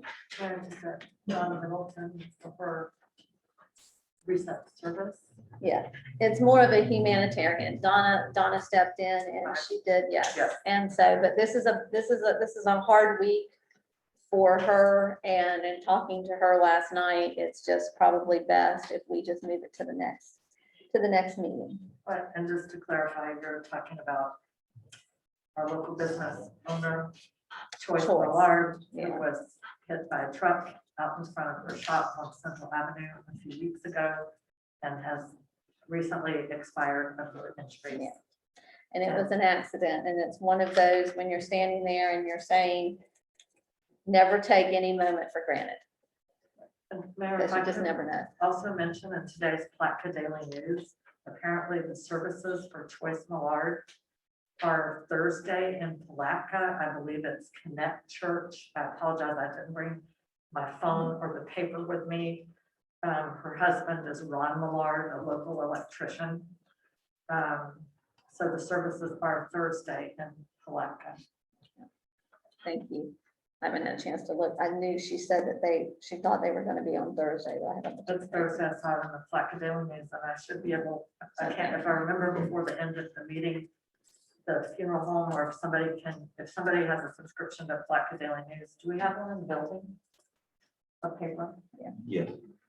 Yes. Okay, but I'll just step out and find it at some point, but anyway, it's definitely the services, and it's got the funeral home in there. We lift Ron and his entire family up and all of her friends and customers, and you know, she was definitely a staple here in our community and a significant loss for all of us.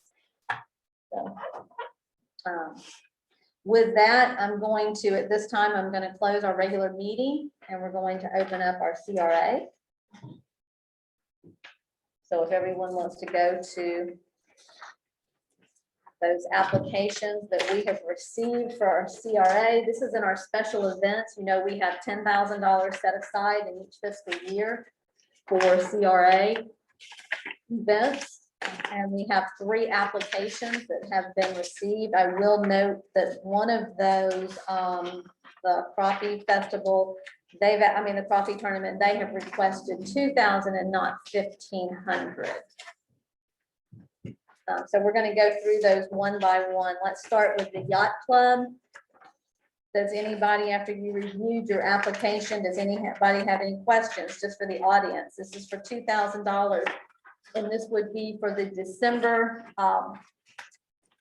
not the red, white, and boom, but the fireworks we're doing for the holiday celebration. They've done this, they did this last year. It was very well attended. Anybody that went to the red, white, and boom in July, that was probably the best attendance they've ever had. So every year this gets better and better. They came to us last year and we did approve this. And so this is before you. Does anybody have any questions? Okay, I just have one comment. So we also, another application that we have is from the Lions. And I believe that's for the Christmas festival that we. It's for the Christmas festival. Right, so I think basically the Lions are asking for 1,900. So basically for one weekend, we're really talking about $3,900 out of the $10,000 budget. So I just want to bring that to our attention. Okay, thank you. The last time the Lions, they asked for $900 several years ago, and my understanding is they never did receive, they never turned in their receipts for that. Right. So there was no payment that went out for that. I also, these are both for the same, like you said, they'll have the Christmas in the park during the day, and then they'll have the fireworks that evening. So let's go back and address the Yacht Club's application. Like I said, does anybody have any questions? I think the Yacht Club is a good cause. It was. Yeah, and it brings a lot of people into our town, the fireworks. And that's something that we need more in our community. We need more activities so we can draw people into our town. You know, I know we all want this laid back Mayberry. But we need some activities. We always talk about businesses. We ain't got no business in town. Well, we got to do something to invite foot traffic here to support our businesses, the ones we have. That's why. When they come, they don't last because we lay back Mayberry. So I really think we need to support these different organizations that are trying to do something to put some spank, some livelihood in our community. Okay. So do we have a motion on this? I make the motion. I'll second. Okay, motion to accept. We have a second. All in favor, say aye. Aye. All opposed, nay. Okay, that application is approved. Okay, then we're gonna go down to the Lions Club, which is asking the 19.5. They are proposing that they will bring the amusement back this year. They had that amusement, I don't know if you call it the amusement festival where they had the rides and I mean, the carnival. the carnival, there you go, carnival. So that's what they are proposing. Does anybody have any questions or comments on this? I do. Okay, Commissioner Burton? The carnival, I guess, was a pretty big hit, and I think the carnival made a ton of money. But what did Crescent City really kind of get out of that? You know, we have a tendency sometimes to say, well, if it's a nonprofit, we won't charge for the parks, we won't charge for you know, the police, excuse me, the sheriff, to manage it all. And quite frankly, the carnival is not a nonprofit. The carnival is really a profit oriented group. And I think we need to keep that in mind when we make this decision. Okay, I have Commissioner DeVito? comment also. I think Commissioner Burton raises a good point about the carnival issue. Traditionally, we've had Christmas in the park with a parade. The Lions managed that really well. And obviously, this is up to 1,900, and it's my understanding what this grant is for publicity, correct? Supposed to be from market, yes. Right, we're not paying for their operational expenses, but what I would add is, I think Commissioner Burton's point is well taken, that the carnival, I know there was an issue with carnival people staying over, there was an unfortunate issue of some kind of Got a little nasty. indecent, but there was some carnival type whatever afterwards. But also, I think it's very important, and this is a separate issue, that this is where the sheriff's office comes into play. We really need to make sure that we have an appropriate plan for all the activities of that particular carnival and activity. I mean, we're supposed to, for festivals, have a public safety plan. So this is just for the publicity. And this is, it's my understanding, we're not necessarily approving the event. Right. What we're approving is the funding if the event is the event approved, is and they all need part to of have this. some set, they have to set some, because the last time there were several issues that were raised last time, and a lot of that was just the holdover of the carnival itself and staying. Right. So I just want to clarify that. Right, but I think, Mayor, I think you hit the nail on the head. We're approving money for them for publicity. Right. Assuming that all the other aspects of their event are planned properly and take place. If that doesn't happen, we don't provide the publicity. Exactly, exactly. So, I mean, this is just, we will grant them the publicity money if they do everything they need to do to make the event happen properly, and if they actually spend the money on publicity. We're not committed to anything if they don't do all those things. Right. So the mayor said, we're not approving the event. That's to be determined. That's to be determined. This is a reimbursement like it was before. Yes. Right. Just to confirm. And I'm sorry, I don't, It said public comments about this issue. You said Okay. earlier when the issue came up. I mean, did I misunderstand that? I just have a comment about the Lions Club. yeah, I didn't, no, So is that a no? no, go ahead. What's your comment? Okay, my concern is what do we know about the Lions Club? I think this is a large request. And I know that there has to be a certain number of members on this club. I have known someone that at one time was part of the club. I'm not sure that they even have enough membership to be official. And I think that before the city starts giving them money, it should be looked into. Okay, thank you very much. Okay, members, mission. Well, I'll move that we approve the request. Okay. So we have a motion. Do I have a second? Okay, we have a motion and a second. Keep in mind, you're moving the request for the funding for the marketing dollars for this event. But, and as Charles just said, it's reimbursement. So Yes. we're not actually giving them any money.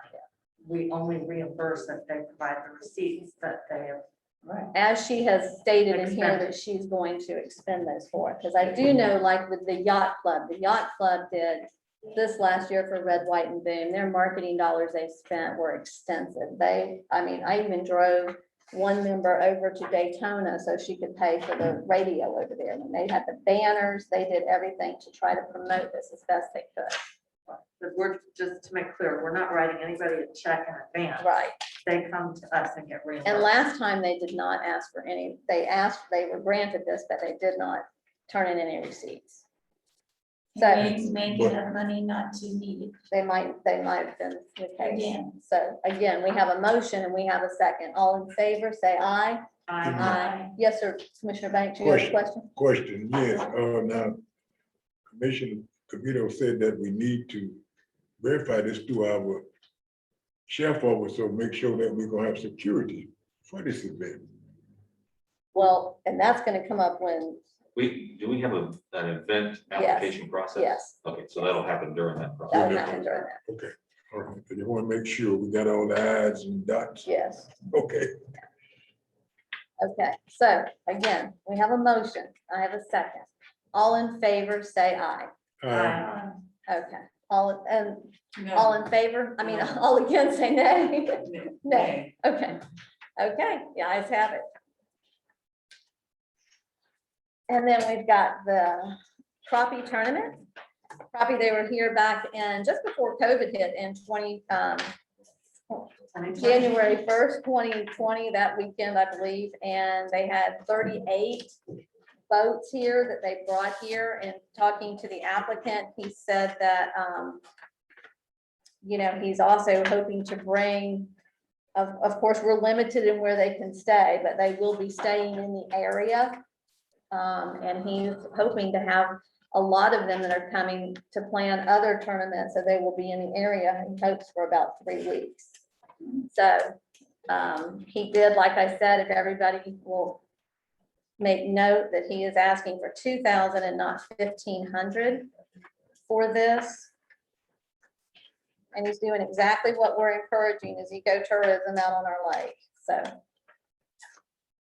we have any questions, concerns, comments? When was the last time they did have a tournament here?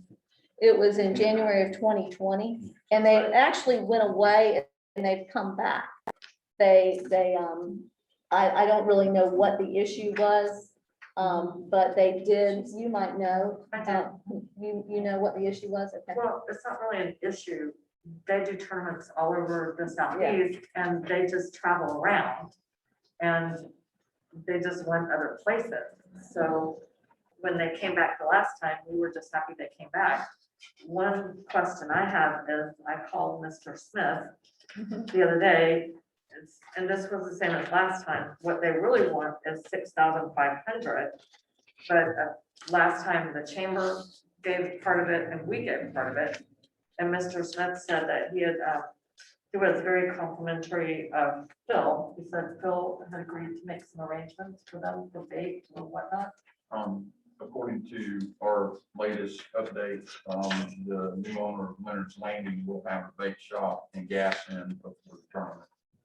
Well, he was really. And also, Yeah. they also have made an application to the TDC. So we're hoping that between the funds from the CRA and the TDC, it'll be sufficient enough for them. But if not, they're not gonna have a tournament here. Yeah, that was my concern, that Yeah, if, because it seems when they did it in 2020, I think I mentioned this to Phil. I was excited that we were having a tournament here, and when I went down to the lake, I never even saw a boat come in, I never saw a boat go in the water. I never saw anything to do with any crappie fishing. I saw boats. Are you sure you had the right name, Yeah. Commissioner? He told me they got 38 boats. in Yeah, that and I tournament. saw boats and they were here that Friday night because I drove through and there was a bunch of them here because I think they used your chamber meeting room for like their organizing that night because they were all standing out oh, they were front. here, I Yeah. came. Yeah. I came Yeah. and met them, they were here, but you have to keep in mind, they spend most of the day fishing. So like I So wanted, where did they weigh in? Where do they bring in and They where do were- actually weigh They in? were at Marjorie, they were at Sunrise Park, Sunrise Park. and they were for sure there. I didn't get there early enough to see them off, I was lazy. But Well, they were here. I'll speak to that as well, because they were here, and of course, I wasn't in this position at that time, but I remember being kind of disappointed because we really didn't open up our arms and welcome them like they do in Blacko when they have everybody in the community and they're out there helping them get around and get in the water. We didn't even have signs to show them. I was out running one day and had to show somebody how to get down to the Yes. boat ramp because we didn't put any signs out even to direct them. So it was like, okay, great, you're here, you know, go in the water. And you know, I just felt like we, you know, as a community that really is encouraging this, we could have been better host. Right, Yeah. exactly, and there again is the problem, if we had an economic development person, that would be the kind of thing. Right. They could organize, Right. but we could put out a call for volunteers, whatever. They were definitely here, you're right, I remember they came to City Hall for their sign-in, because I came in and met some of them. But I do share the concern I was about to raise. I think you have a really good point about being welcoming. If they don't get the full 6,500, then as Phil said, we won't see them. So I don't know if there's any encouragement we can give to the TDC. Oh, sure, yeah. Um, Mayor actually sits on the TDC to the council. I did. I sit on the TBC council. Okay, Now, what happens is right now they're in the grant process, and so they'll be meeting in September. And then based on the approvals, those will go to the county commission. so, And I am concerned, September. Commissioner DeVito, because I wasn't aware that wasn't an approval that, you know, had to go till September. They're running up on their deadline for their advertising. They do a magazine. right, So we may end up losing them, but I had no idea that it was such a complicated, convoluted, ridiculous process through the TDC. So anyway, that's where we are. but I mean, that's bad, because I'm sure they have a deadline. Well, But you anyway. might want to reach out to your commissioner, your county commissioner Yeah, and Mr. Stiggins can, and the other Mr. Stiggins can help. reach out to your county commissioners. Commissioner Harvey is the chairman of the TBC right now. I don't know. So I would like to move that we approve the request of the Crappie USA Tournament Okay. Trail. So we have a motion. I'll second. And that's for, what is my amount here? I don't see it. $2,000. For the $2,000, yeah. Yeah, and I'll second that. Okay, Thank you. we have a motion and we have a second. All in favor, say aye. Aye. All opposed, nay. Okay, the Crappie Fest Tournament, I want to keep Yeah, wanting to good call it a fun. festival. Next time I better see them this time. Yeah. It's a festival. Maybe you want to go, you put your boat out there. You might want to fish with them. Okay, with that, we're going to close the CRA. we 7B. What about 7B? Oh, yeah, we are gonna go to 7B. Sorry about that. I just wanted to get those out of the way. So 7B, this is a discussion of hiring of a national real estate company to market the 2-acre vacant lot and also to set conditions. Yes, Mr. Pickens? No, I can wait to. No, go ahead. So, I know you had looked into this. yeah, my understanding is that the city needs to declare the lot over there as surplus before it can be marketed. I don't know if it's been done in the past, because I believe at one of the prior meetings, they said that they had listed it for sale before, and they just didn't get any bites on it or anything like that, so it may have already been declared surplus. Well, Mayor, I have a comment about this. Okay, Commissioner DeVito? The background of this is, that's one of our premier corners. And the whole reason the city took ownership of that was to make sure they had control over what went in there. So my thought was, since Charles is new with us, and he would be the one handling this, and it is very, very important that, you know, we not just, I'm the one that made the motion that we discuss it, and for the purpose of setting conditions, it's very important that whatever goes in there complies with our requirements for the CRA, because it is the cornerstone for the central CRA. So my feeling is we should really table this until Mr. Rudd can look into it, and maybe Bobby Pickens, because I don't think it's appropriate for us to just say it's surplus and just let it go on the open market, because that is a key corner, and the whole reason the city took ownership in the first place was to have some guidelines. So I would move that we table it and get a handle on this. Okay, Commissioner Burton? This has been tabled ever since I've lived here. Pretty much been what it is, what, 4 years? They did do a, what the heck was They it? did a hotel Yeah, analysis. yes, a hotel analysis, and I guess they put it out there and nobody bid, as far as I know. I just think it's time that it gets on the market, and I believe is being, we would be selling it. We would have rights to make sure that whoever bought it would have it under however the city would like it. You know, I'm sure that we can make some type of, Additional contract. yes, thank you. I really think so. It's sat here for a long time.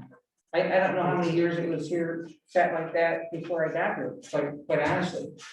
But a piece of property like that is not gonna be sold with a sign, for sale sign on it. It's just not. And it's got to be sold the right way. So that's my take on it. I think it's time to move it. First, I have a question. Does the city own it, or does the CRA own it? City owns it. The city owns it. So the city will have to make that decision or transfer it to the CRA for this body to make that decision. Secondly, something for you to consider as we go forward is to incentivize the project. If we have a number of options. So since we don't have, we're not cash heavy for a big cash incentive, we can it's typical to promise future TIF increases to someone as an incentive. You can also offer the land if you're willing to give it to somebody if they build exactly what we want, you know, because developers squirm under restrictions and they come in, I don't want to build that, and then they go away if they think we're too restricted. But if they're paying little or nothing for the land, then you've got some more negotiation, like they can plan like, well, you're getting the land, so you're gonna build what we want. And so it's Commissioner DeVito's point, we need to really describe what we want and say to somebody, we'll make this irresistible for you if you build what we want. If you just want to come in and build what you want, it's gonna cost you, you know, we can structure it. So we could even do an RFP where we say, you know, this land is little or nothing, given that you build this. If you've got another proposal, that's different. So we could have that discussion, what you're willing. I've worked with councils that say, no, we've got to get back what we paid for it. Some councils like, no, let's The only incentive we got is the land, so let's dangle it out there. But a lot of strings. You say to somebody, you can't just come in here and build whatever you want. We're gonna really review what you're gonna do. And we're very particular about what we want. Because this is our big chip, this is our incentive. That we can provide to somebody. And then we also have those future revenues. We could, for a fixed number of years, we could say, you'll get the increase that we calculate to help the cash flow in those first years. That's a key piece of property that we have sitting right there that's very significant to the redevelopment of Crescent City. And so we need to make sure that whatever is done with the vision that we all have and agree upon. Exactly. So we said this agenda item is to discuss hiring a national real estate company. So my suggestion is we table that and ask Charles to come up with some ideas for how we would go about this. Does that sound right to you, Charles?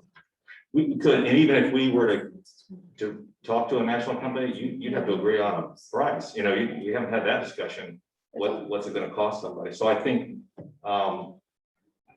even to list it, we need to do a little work, more have a conversation of what's the number we're gonna put on there? Somebody calls up about it, what are they gonna hear from the realtor?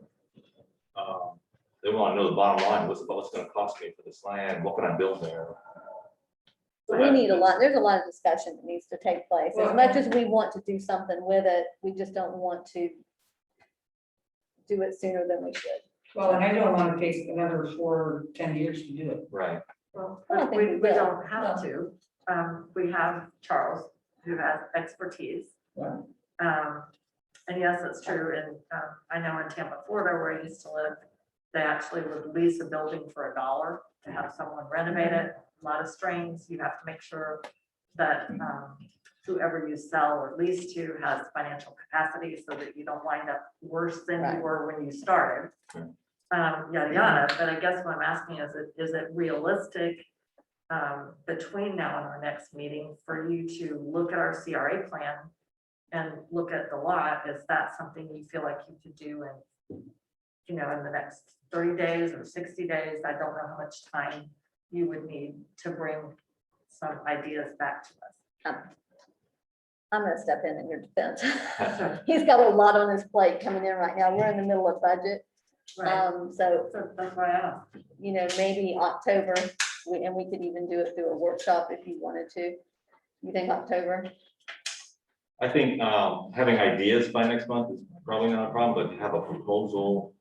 What I would look for is other similar projects, and kind of what comes to mind is there was a big piece of land in downtown Eustis that actually a foundation owned, and they wanted to lease the land, which sounded great. They would use the revenue to fund maintenance and ongoing, but the result was it's still empty, like 15, 20 years later. So it wasn't such a good thing in hindsight. So I can look for examples of agreements that have been out there through the Redevelopment Association.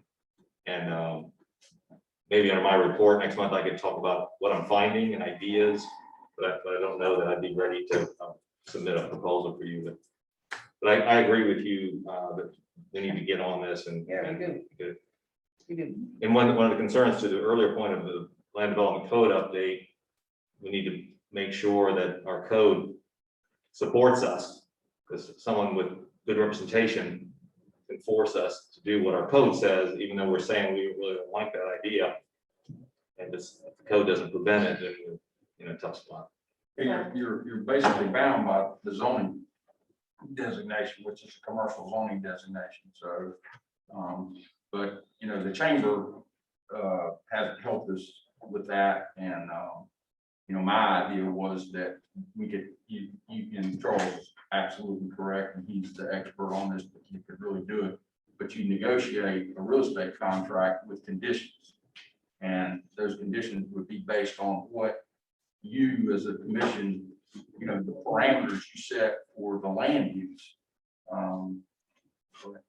It's one of the most valuable pieces of property in the city, and we haven't collected diamond taxes on it in 15 years, 20 years or something. Long It time. collects their own tax. So, and one of the things with my goal was to try to, and we have vacant properties that we're currently looking at to see if they play any specific function in infrastructure for the city. If they don't, then, you know, we could surplus those.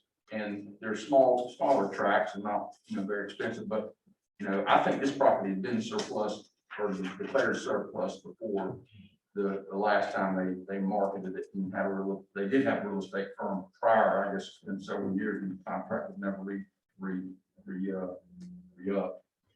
Did the city own it prior to the formation of the CRA? Yes. So the base year value is 0. Right. So 100% of the value we get out of the construction there will go into the tip. So anyway, we need some ideas.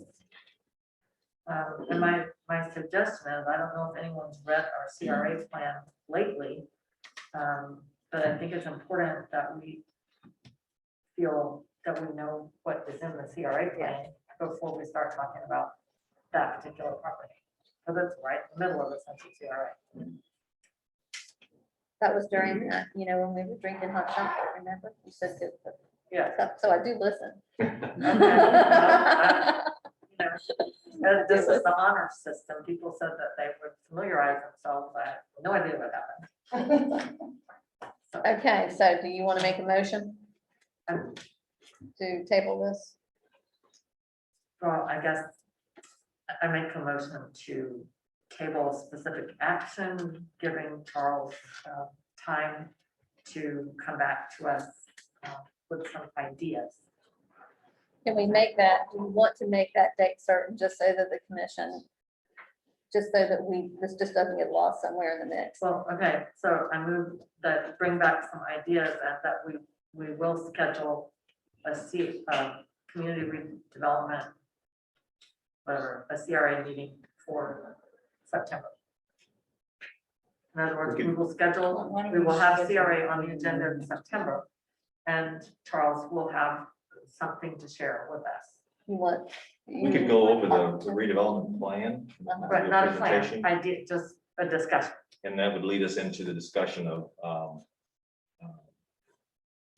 what would be there. In the plan calls for a boutique hotel with commercial space in the bottom. What would be an alternative to that? Some alternatives for developing. So is September good for you? Does that work for you? Does that, you feel like with everything that you've done, or do you want to move it to October? I can be September. Okay. So just that we'll have a CRA meeting on our September agenda. And at that time, Charles will have some general ideas to share with us. Okay, so we have a motion to table this until the September meeting, with Charles bringing this back with some general ideas. Do I have a second? I'll second. Okay, we have a motion and a second. All in favor, say aye. Aye. Aye. All opposed, nay. Okay, this is table, motion carries. Thank you very much. Now I'm going to close the CRA meeting. And we're going to open up our general meeting again. And at this time, Colonel Wells, you are on. Thank you. Thank you.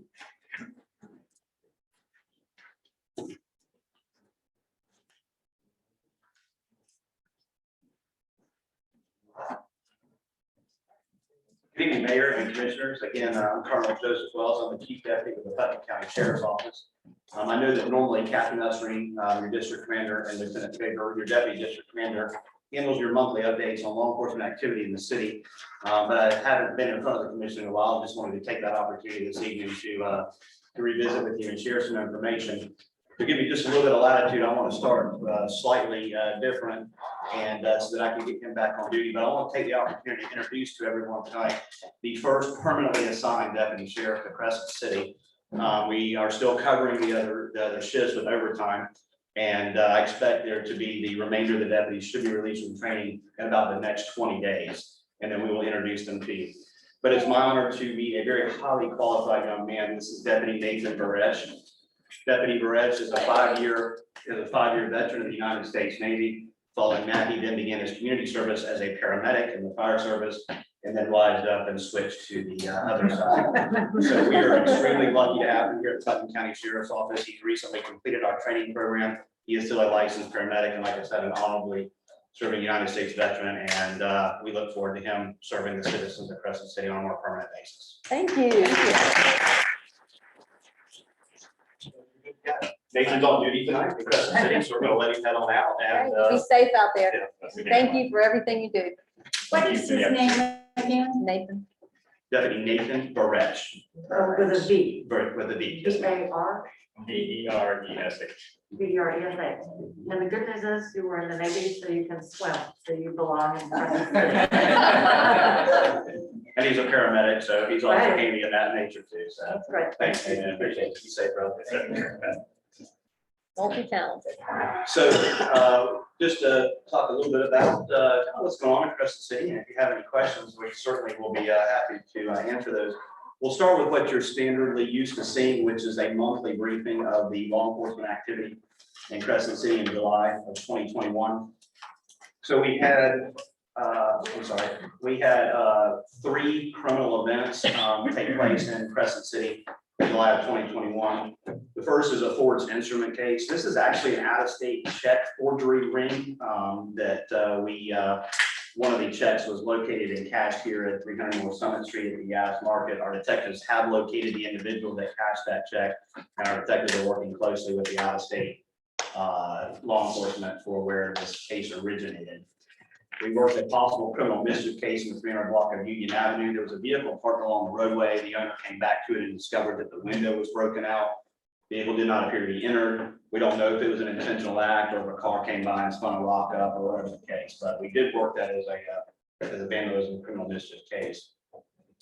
And then, of course, you know that we had a homicide at 641 Gumby Court with the 3 victims. The suspect in that is Francisco Javier Arreo. He is pictured there. In addition to the case here inside Crescent City, he was also under federal indictment for trafficking methamphetamine in the case that was centered across the country and had a local distribution point just south of Crescent City in the Joppa Road area. Our detectives were able to track him to Missouri where he was arrested. He was transported back to Putnam County by the corrections response team. That's our team of corrections deputies that are responsible for high-risk inmate transports across the country, amongst other unusual occurrences in the jail. He has since been indicted by the state on 1 count of second-degree murder, 2 counts of attempted second-degree murder, and 1 count of possession of a firearm by a convicted felon. He remains in the county jail with no bond.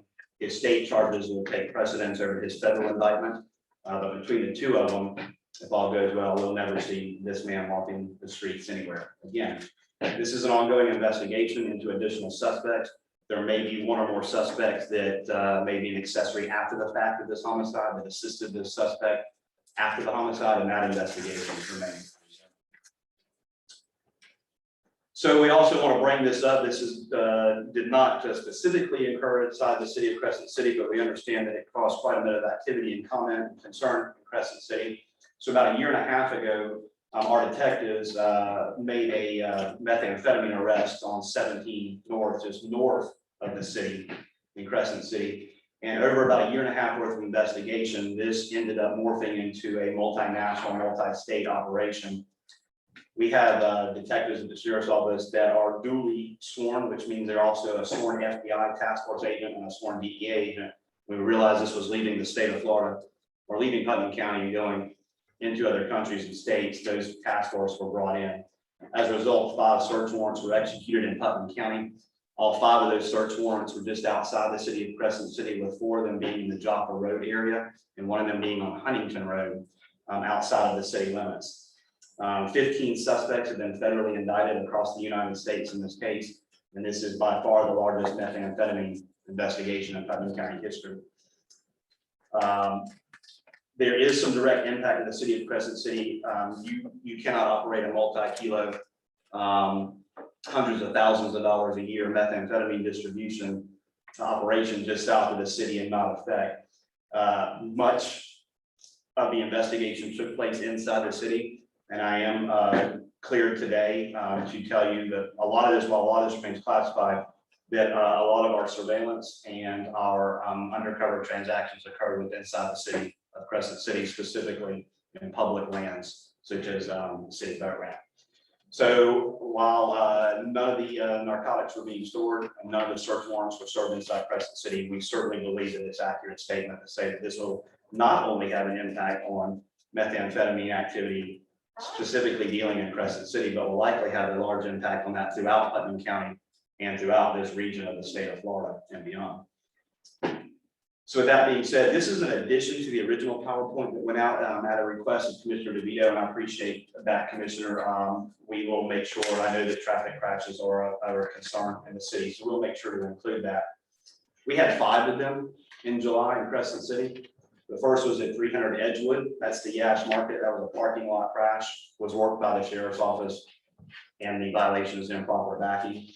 The second was in the 500 block of South Summit Street. Somebody's tire came off their vehicle and struck another vehicle also on the roadway, or no injuries, neither one of these.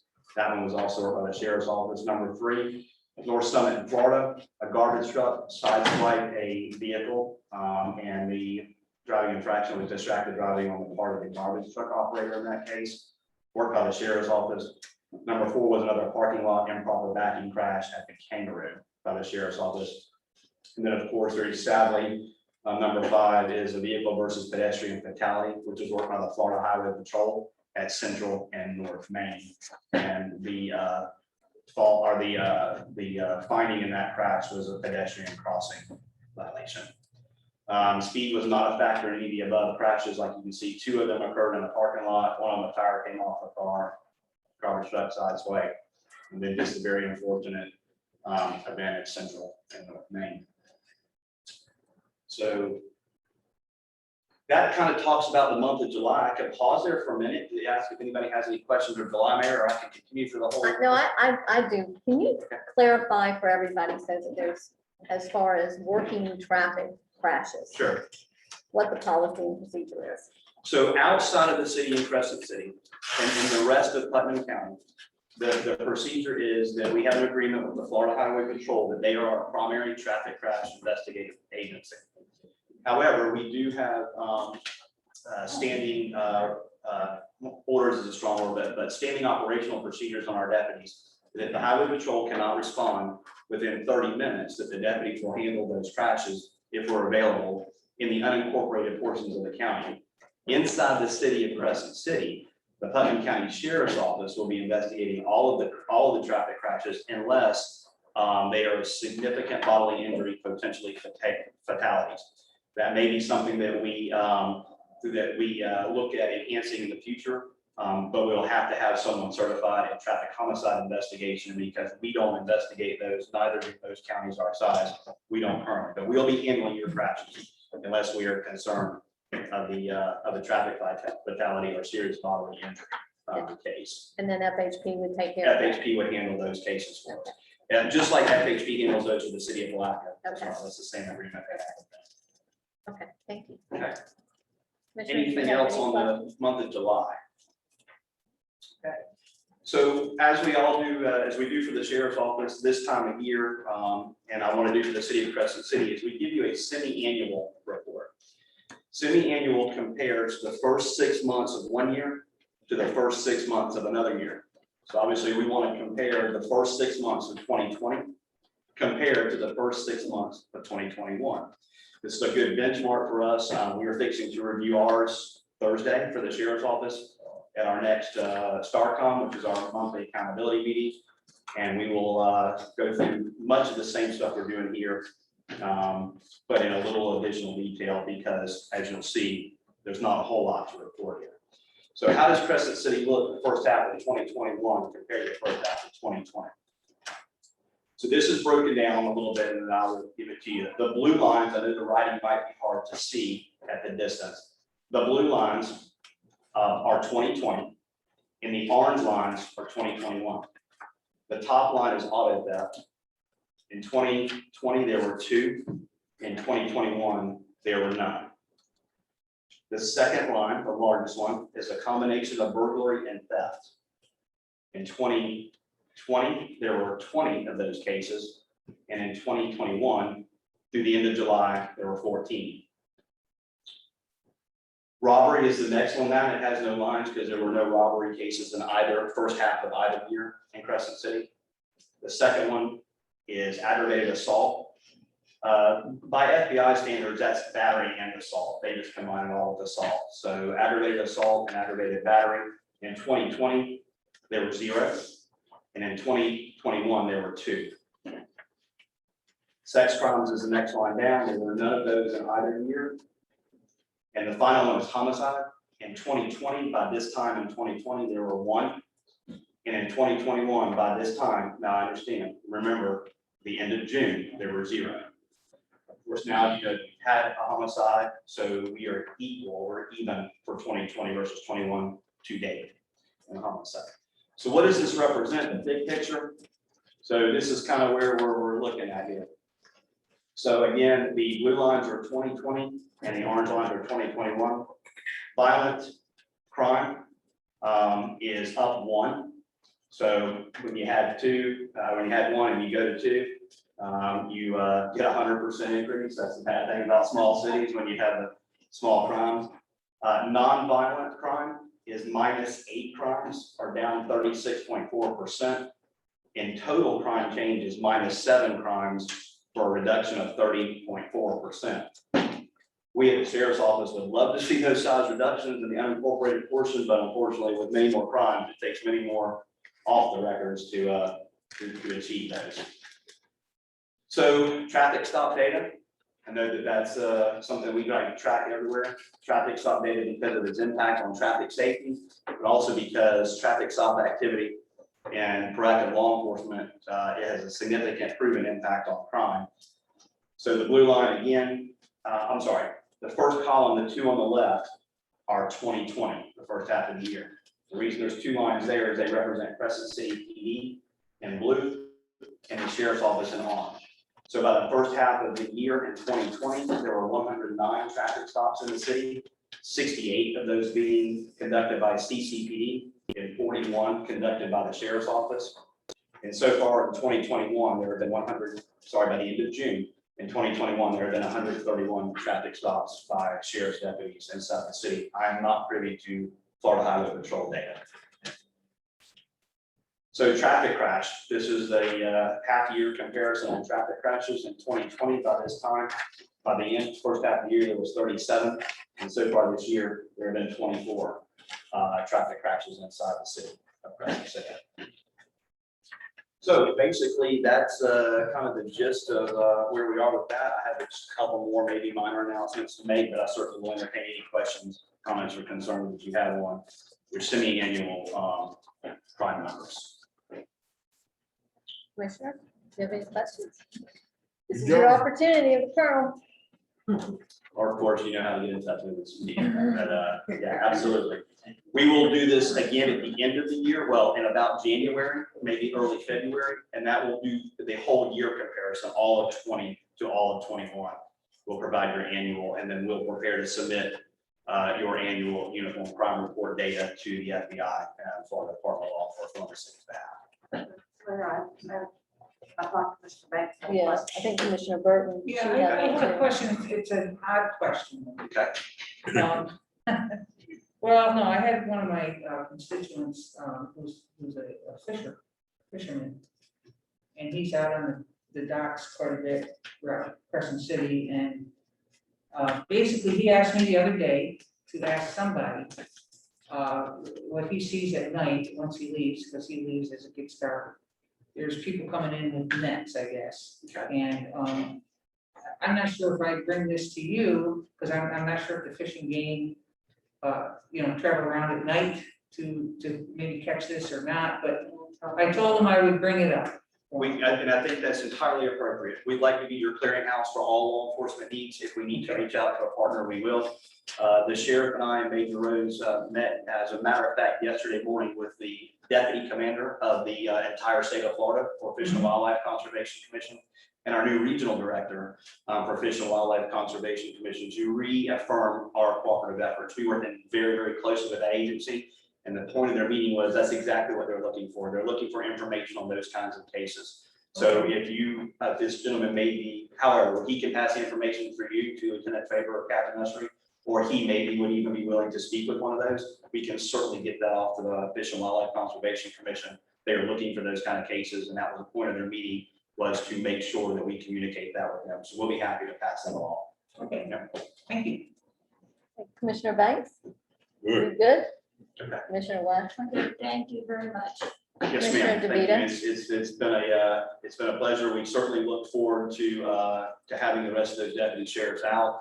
I'm excited about one of them. He is, and sorry, his name has slipped my mind at this point, but he is a Crescent City native at Crescent City High School and a veteran of the Green Cove Springs Police Department. So he is experienced. However, he is now wanting to come home to Putnam County and has asked to work in his hometown. So bilingual, and I think he'll be a great asset in the city of Crescent City. He should wrap up training in the coming weeks, and we'll introduce the other 4 to you for your total of 5. Okay, So in the meantime, we'll just supplement Deputy Paresh with the continued overtime. okay, Commissioner DeVito, you have a. Sure. So thank you very much. You said you want to be our central point of contact. It's really not clear to me how, if we have a concern, like if Commissioner Burton wants to share this information or she wants to pass it on to her constituent, what is the best way to do that? So if my memory serves me correct, as we had these conversations, as we were talking about the possibility of entering into this partnership, that contractually the communications between the law enforcement and the governing body is through the city manager. Of course, anything that's urgent in nature, obviously, through the communications center immediately. Certainly none of this as leaders in the sheriff's office are strangers to or adverse to speaking to our elected officials. It is common for us to brief county commissioners on events in certain areas of the county and to hear from commissioners. But the most streamlined, I think, and the most way to hold the accountability would be through the city manager to Captain Ussery. Okay. Good. So. And that's to answer to one person. That's good. And then issue, we've had an issue lately and we had the public comment about it, about dogs being allowed to roam. I was looking at our code today or yesterday, whichever it was, and it actually talks about law enforcement officers being able to write a ticket for roaming animals. The gentleman who gave the report last time told me that you folks have a copy of our code book. We are definitely having an issue and some of these animals are not strays. Is that something that you could talk with the city manager about, or Yes. Captain Ussery could? We made note earlier, Captain Ussery, when I noticed saw him making notes when the comment came up. So as you remember in the past, we have confirmed that the city has granted the county authority to enforce the ordinances of Crescent City. We certainly can. And that requires, some additional partnership and, working closer with animal control in this area. We'll do whatever we can. And we just want to perhaps have the city manager meet with Captain Ussery and perhaps the county, the city attorney, and find out what the mechanism would be for us to file those charges. In the county, we have a certain form we use to charge people with code violations.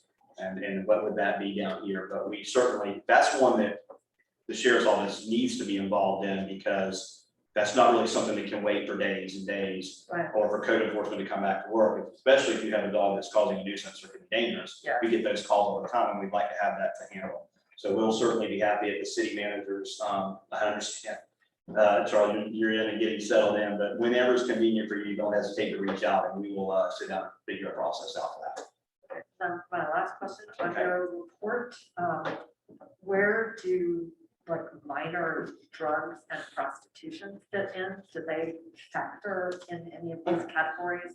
They don't, but we can certainly add them. What the categories that I added and showed to you is what the FBI considers the key indicators of crime, which are what are included in the uniform crime report. So these are the numbers that are reported to the FBI. So there are many more cases in Crescent City that are small drug infractions, perhaps trespassing, that are not reflected. Well, I'm sorry, they would be reflected in your monthly, because we give you every criminal event monthly. But when we look at annual and annually, they're not. But we can certainly show you anything you'd like to see. It's a few computer strokes with the system and show you anything you want to see. Actually, fewer of those two things I just mentioned. Okay, But anyway, that's all my questions, and thank you so much. no problem. Very productive. I think we're good. I'm happy to report that we have gained access to the school. Captain Nussery's in the process now. Our deputy sheriffs have been given access to that, where they can gain access into it 24 hours a day for restroom breaks or whatever. We're going to be taking a look at it here very shortly to see what type of furniture or equipment we need to add so that becomes a working office very shortly. But we now have working space inside the city of Crescent City. The last comment may be a question to you that I have, as we were talking about this today at the office. But I seem to remember in the past that some group, and it may have been the Lions Club, but I remember Crescent City Police Department being involved in it, had some type of safe Halloween event, such as a trunk or treat or something along those lines. Oh, there's some trunk or treat. Yeah. It would be. Yeah. Yeah. Winn-Dixie. They have it That at Winn is Dixie. not the Lions Club. That happens when some mothers or Some mothers that do different it. organizers every year. So we're looking to organize something like that this year in Crescent City. We're already partnered with the city of Palaca to do Palacas. We have not gotten a date for them yet, if they're the 30th or the 31st, but either on the opposite date or even the same date we like to do, but we don't want to work against another organization that's doing the same. We want to supplement them and not work against them.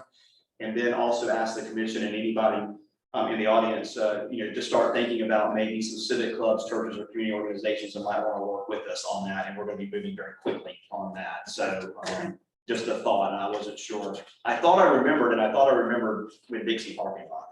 Yeah. Yeah. There was when you're mayor, if I could, Mhm. if you use Facebook, don't you, Captain Nussery? Yeah, Captain Nussery. I know Colonel Wells, Yeah. I'm sorry, I had him on the right. Okay. When this has happened before, if you go out on Facebook and you say, is anyone organizing trunk or treat this year? Mhm. That's how you find them, as Okay. far as I know, or you check with the middle school. Okay. But anyway, and it'll be in the minutes, right? Yeah, and then we have, of course, all of South Prospect, South and North Prospect, Yeah, They do we'll some trunk obviously or treat, provide the extra and they control go, for the trick or treaters, but if there's an interest and a more, in a safe event, and where you have civic clubs and deputy sheriffs and paramedics and firefighters passing out candy versus people going door to door, it's exactly what we do. And we also last year did it with COVID in mind, where nobody exited their vehicles. We did a drive-through and everybody who was participating, handing out candy, did it with masks and gloves on. And then obviously the folks in the car was their option, but we have a plan in place to do that safely. So that's something certainly too, that don't hesitate to reach out to myself or Captain Nussery. And I know we don't have a lot of time here. This was a little bit of a late thought, and it came to my mind as we were attending a planning meeting for Palacas today. And I was like, I remember something like that in Crescent City, but I didn't know who organized it. Oh, and Mayor, if I could, yes, and then Commissioner West. in Crescent, we authorized or we announced Halloween last year, but in Crescent City, Halloween always takes place on the 31st. Yes, ma'am. We never deviate from that Yes, day. ma'am. That is what people expect. And former Mayor Peterson used to call this the Tri-County Trick or Treat location. People come from North Volusia and they trick or treat here. It's safe here and it's a good place to go. So we certainly will be planning for that, and then we'll open any options on any other events that we'd like to do as well. So that being said, if there aren't any other questions. Commissioner West. Yes, Sorry. the elementary school, there's a teacher there, her last name is Newbold, and I think David Frank can help you give her a first name, for some reason it's gone. Okay. But she did a lot of organizing to help, kids have a safe place to go. I think maybe the Commissioner DeVito may have had a good idea of reaching out to some of the local Crescent City social media platforms to say, hey, this is what we're looking at, and you guys want to, we'll take it from there. And he'll work with Captain Nussery, and that'll be Deputy Dennis Jones, who's our community engagement coordinator, will be coordinating that along with Captain Nussery. And then the final thing is just to reiterate what came up earlier. Of course, we've agreed and would like to be involved in the planning process for any special events that you have, so that we can plan for the appropriate amount of law enforcement, street closures, or any other suggestions or comments we may make. So as you move, and we did so with the 4th of July, we were involved in the planning process for that. And we'll be happy to do that around Christmas and the holidays as well. So that is a specific duty of either Captain Nussery or Lieutenant Traver to review those plans and to make safety, security. Okay, so you'll make sure that all those applications are signed off by Okay. the sheriff's Captain, department. Lieutenant, anything? No, sir, very well done. Okay. I do want to say something that I believe with this dog issue, because there it is, it's become a big problem here, that we also need to open up conversations with animal control. I don't know that we really here as a city have spoken to animal control. We really need to reach out and talk to animal control to try to help us with this and not just put that burden completely on And you. I think as part of our response to that, we can do that. We have Okay. good contact with animal control and they work with us similar to that anywhere else in the county where we're seeing it. We went through it not too long ago with significant issues in this in the southern portion just outside the incorporated city of Palaca around what we call Rolling Hills, and they were very helpful to us down there. Okay, good. And Captain Ussery, I want to commend him because I guess it was last week, I get a phone call in the middle of the day and he is over at Lake Stella. He is Lake Stella, and I don't know if he was waiting or not, but he says, I have a waiting bird. I'm not sure what kind of bird it is, Michelle, but it is hurt, it is injured, and the cats are watching it. And so he loaded that bird up in his vehicle, because I was running over there, and he's like, nope, we're already gone. I got it loaded in the vehicle and took it to FWC. Very So good. It's probably thank you not the very- craziest thing he's ever loaded. Yeah, but anyway, thank you so much. Yes, And ma'am. Commissioner West. Just a comment. We've had a lot of new people move into town recently. I'm not sure they understand that we have a leash law and they can't let their dogs go to the neighbor's yard, whatever. Is there any way we can make a comment in our water bill about that? Yeah, I'll look into it. That brings up another, and so I might, that brings up another subject as well, is that probably we need to, with new residents, with new hookups, that we need to have some information for them as well, just in general about different things, the phone numbers, who to contact. That's something that we really should start to look at. That's not a And bad so, idea at all. we'll work on that. It escaped me, but it'll come back to me in just a second. Squirrel. Squirrel, I know it. It escaped Well, me. we'll be here. Thank you. All right. Thank you. Thank you very much. Thank you very much. Thank you.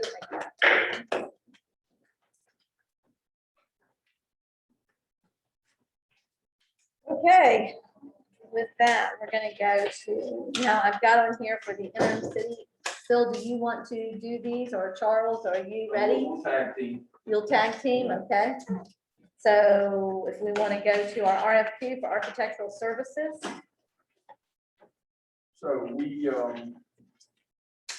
sent out RFQs and had several architectural firms contact us and interested in submitting an RFQ. When it all was said and done, and the deadline was July the 23rd, we ended up with one architectural firm submitting an RFQ. So Charles will tell you the process from this moving forward. So if, normally if we had several, we would rank them and recommend to you to authorize me to negotiate with the top ranked firm. So we have one. So our request would be to authorize you to, ask you to authorize me to negotiate with the top ranked firm for design services. So and I would bring that back to you, what they'll do and the cost to you. So if you approve that contract, they would go begin analyzing the building and create a design and recommend improvements, and whether they recommend a phased approach because of the enormity of it, or what exactly would need to happen. And then they would complete the design, the document's 100% design, and they'll include you in that process. We bring back at different stages of design. And then when we get to the final design, if we're ready from a budget perspective, we would go out to bid, bring those bids back to you, and then you would need to approve the construction phase based on the cost. And at that point, you may say, look, this is going to be several phases over several years, and phase one is going to incorporate this part of the building. And this is the bids have come in. So you'll have the information as we step through this. But the first step is, if you approve of this firm, we'll negotiate a price for designing, for the whole analysis and design of the building. Then I'll bring that back to you. If you like that, you approve it, then we'll sign a contract with them and they'll begin their work.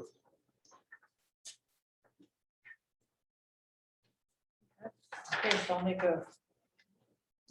make a motion to approve this. Second.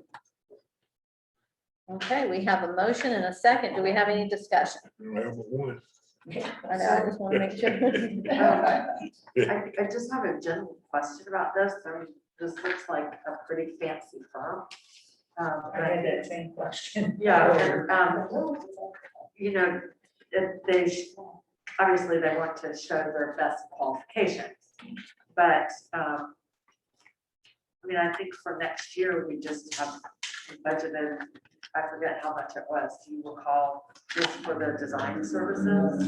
60, I believe it was 60. Was it 60, 40, or Something like 60? that. So they'll know, and we could, the contract will be not to exceed amount. So their Right, proposal. you'll bring that back to us, and I guess, and maybe Commissioner Burke sounds like she had this too. You know, we do not want to build a Taj Mahal here. Do you think this firm is going to be amenable and come in with just suggestions within our price range for renovation? On that, Charles. When we talk to them, they may say to us, look, there's no way we can work with you for that amount of money, you know, that'll end it right there. But I think that'll be part of the negotiation. We'll have a very straightforward conversation about the building and what we need to happen. And then they'll come back with proposals. They come back with $100,000 proposal, just say thank you very little, and you know, we'll start over. Right, well, I mean, I'm just saying, we haven't really come up with any. I mean, I don't think we've really described the scope of work here. We're waiting for them to make a suggestion, but you're saying, I like the way you sound, you're gonna have a frank discussion. And, you know, I don't know, I think we've talked, we had a workshop where we talked about what some of our priorities were, and I think Phil had a suggestion for where to start. I don't know if those will be helpful or not. Thank you. Mayor, just, you know, I have worked with this firm when I was on the city commission in Palaca. They're not a big firm. They're an excellent quality firm. Their primary office is in Palaca. They also have offices in St. Augustine. You know, they do excellent work and are very reasonable in comparison with fees from architectural firms from Jacksonville or Tampa or Orlando. So, but Charles is exactly right. I mean, they may come back and they're saying they're not interested, but I can tell you, going on 5 months I've been in this building, it's the most depressing place I've ever worked in my entire career. And there's holes and walls. It's not us either. It's not us. I'm sure it's not us. You know, and again, it's been neglected, and here we are, just like with everything else. There's a point where you're gonna have to fish or cut bait. There's worms that fall out of the sea. There really are. And so we do really have to move forward with this. And the bathroom is constantly, the ladies' bathroom is, there's always an issue in the ladies' bathroom. So we always have issues. So Carl knew, so I just want to ask you these questions. And Commissioner Burton, you look like you had a little bit of concern, the way I did, about the glossy brochure and the two-story buildings and all that, but that's, you know, let's go for it. And we had that discussion today earlier because I said, you know, And they're wow, gonna- some of these projects are, Yeah. yeah. They're gonna ask us ultimately, what are you looking to spend on construction, on improvement? And so, you know, I need to get that input from you through this process of, and understanding it could be phased over 5 years or whatever, you know, that we just spend $150,000 a year or $100,000 a year or $200,000 a year. I do need some idea. We tell them, look, you know, if you look at us and you say, oh, this is a big job, we know it's going to be phased. So they'll say, well, what do you think you can put into this? And we know that Better Place gives us about $135,000 a year. Of course, we'll look for opportunities for other funding sources, but they're going to want to know, what are you looking at each phase to cost you? And in my mind, I'm thinking a couple $100,000, but I need to find out from you all how many phases we're going to do, how much we're gonna chip away at this every year. And then we'll prioritize based on what area. Exactly, we may discover like, oh, we can actually do these areas pretty right away, and this other big change, we'll put that out in the capital improvement plan in 5 years. I mean, I like that they've been around for 50 years. I mean, they're very well known. They're not going anywhere, that's for sure. That's for sure, I so. think we ought to vote. Okay, so we have a motion and we have a second. All in favor, say aye. Aye, all opposed, say nay. Okay, motion carries for you to proceed forward with that cause. Okay, Inspired Technologies update. Just pretty self-explanatory. Yeah. They're making great progress, and I have to give John Turner-Vicky, our staff member, a lot of accolades for working with them and helping them in the process, and we're really making some tremendous progress. I'm excited about what's happening with them. So you've got a list of the individual projects they worked on in the past month, and they continue to work to move us into the 21st century with our IT. Okay, anybody have any questions? When's that gonna be done? I'm sorry. When's it gonna be completed? When are we gonna be done? Most of the hardware should be installed. We're gonna have to purchase some additional hardware, probably by October. And then, it'll just be a running process. Our contract runs through December with them, into December. And then after that, yeah, I think it'll just be a monitoring and maintenance type, we can reduce the contract significantly. Okay. Our goal is to spend that money this fiscal year. Yes, right. Okay, then we've got the discussion on FDOT, the new maintenance agreement. Yeah, we entered into a new maintenance agreement that I asked for a little more money for our median and US 17 Central Avenue landscaping and work. So that will be bringing that, or Charles will be bringing that contract back to you. I'm not sure if it's October 1st or after the new fiscal year or in October. Is it the same amount? No, we're gonna ask for more money because It's more costly. Yeah. Okay, good. With that, do you want to talk a little bit about DOT and some possible proposals? I know Commissioner Burton had an email that went out, but some of the suggestions. Okay. Okay. Commissioner Burton, do you want, yeah, Well, I mean, he had the discussion with them, so I know you had the meeting, you all met, but he had the final, I think, discussion. yeah, I think we had the final discussion, and basically, Phil and I had a meeting with FDOT, and I think the main portion of that was to try and slow down the traffic on 17. I mean, it just, all day long, it goes and goes and goes. And so I'm gonna try and put this in a nutshell, because I see people are looking at their watches, including myself. But to make a long story short, they got back with us. One of the things that we asked for, or we, brought up, was the possibility of getting a light over a traffic light at 308 and 17. And all of the information we got back to today was 58 pages, which basically showed why they couldn't put a traffic light there. So that kind of got pushed out. But we had other things that we talked about, and some of that was some more crosswalks. We talked about that. We talked about some golf cart crossings. But one very interesting thing that we talked about, and I think is something that we really need to consider as a city, is it was mentioned the easiest and quickest way to slow the traffic on 17 down was to make it go back to a 2-lane highway instead of the 4 lanes that shoots through. Now, I know, I see somebody back there smiling, but, and put the parking back, okay? Put the parking back on the street. And so I think it's a great idea.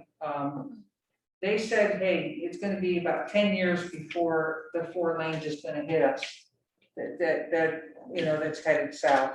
So for 10 years, there's a pretty good shot that we don't really need 4 lanes through Crescent City.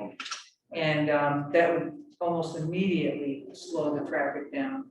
And I think the other thing that might be nice is it might make us a little more quaint again, and not this speed thing going through here all day long. I mean, it's just constant. So it'd be a little more, hopefully, as we kind of grow and our businesses grow here, it hopefully will start to look a little bit like, and I hope it doesn't look like this because I think it's too congested there now. But the idea would be like the land, okay, where, it's one traffic through the cars, they can get out and go to the restaurant, they can get out and go to the stores. It'd be a little bit more of a smaller community feel, I believe, if we do that, so. And already, I mean, if you look at it, because we were looking at it today, we're 1 lane up until you get to 308. Then it breaks out into 4 lanes, I mean, we're 2 lanes, but then it breaks out into 4 lanes. And then it goes back into 2 lanes again, just on the south side of town. So it would take this real downtown corridor and give it back that street parking, slow that traffic where there's more pedestrian here than there is anywhere else. And so but I There guess. was a large meeting years ago, and the city had a vote, they had different plans laid out. And the people themselves in the city voted for the present plan. So it was the majority of the people that wanted it at that time. Okay.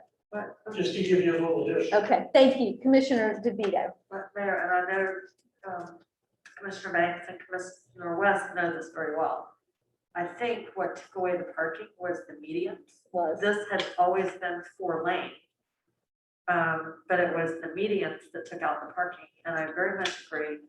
Taking out that parking really hurt our business district, and it hurt our ability to have parking at Vita Lions Park. Putting in the medians did a number on our beloved Christmas parade, but it was the medians that are the problem. And another traffic flow issue are, because of the medians, we have far fewer opportunities to turn. And that drives people to make U-turns, which is very. Well, the medians won't go away. The medians are not going away. No.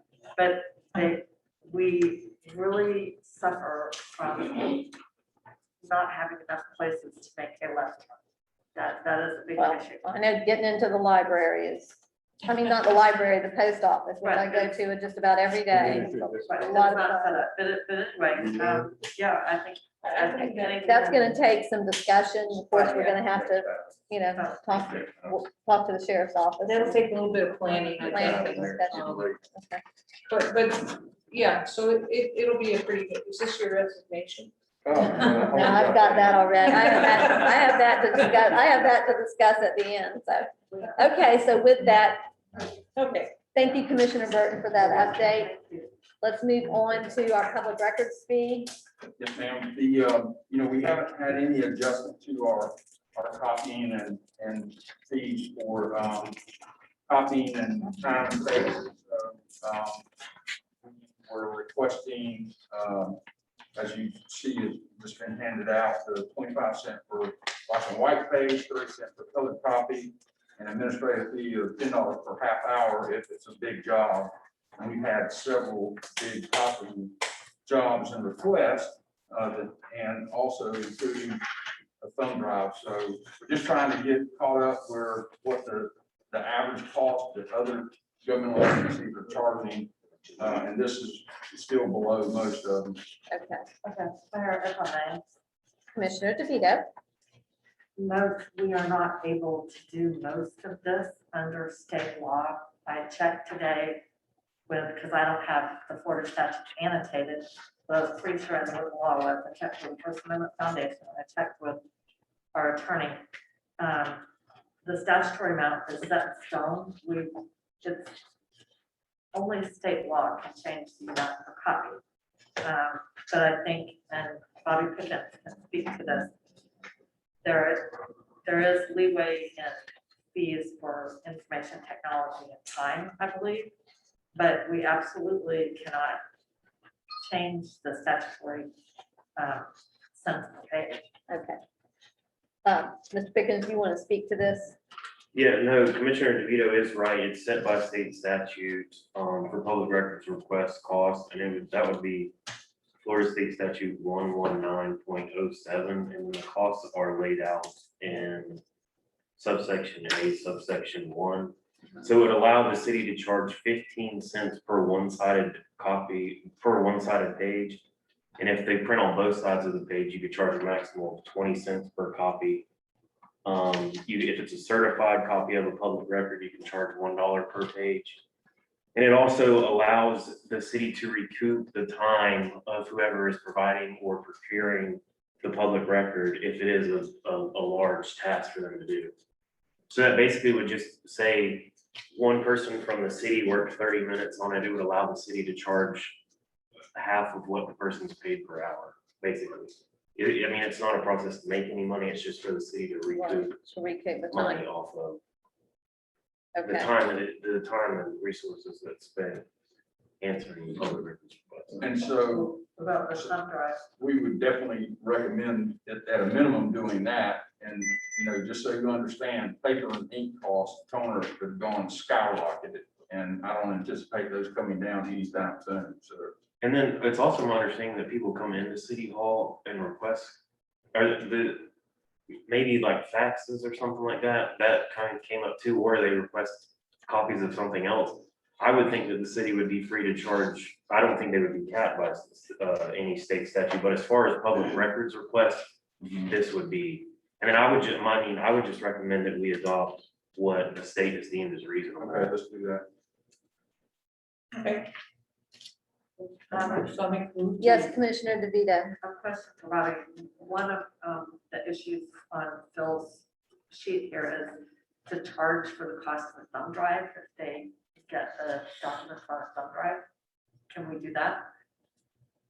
Is the city providing the thumb drive? I would think that the city would be allowed to recoup. I know what a lot of agencies do is if it requires a thumb drive or a CD, the person just brings in a blank CD to replace that, and that may be the easiest way to go about it.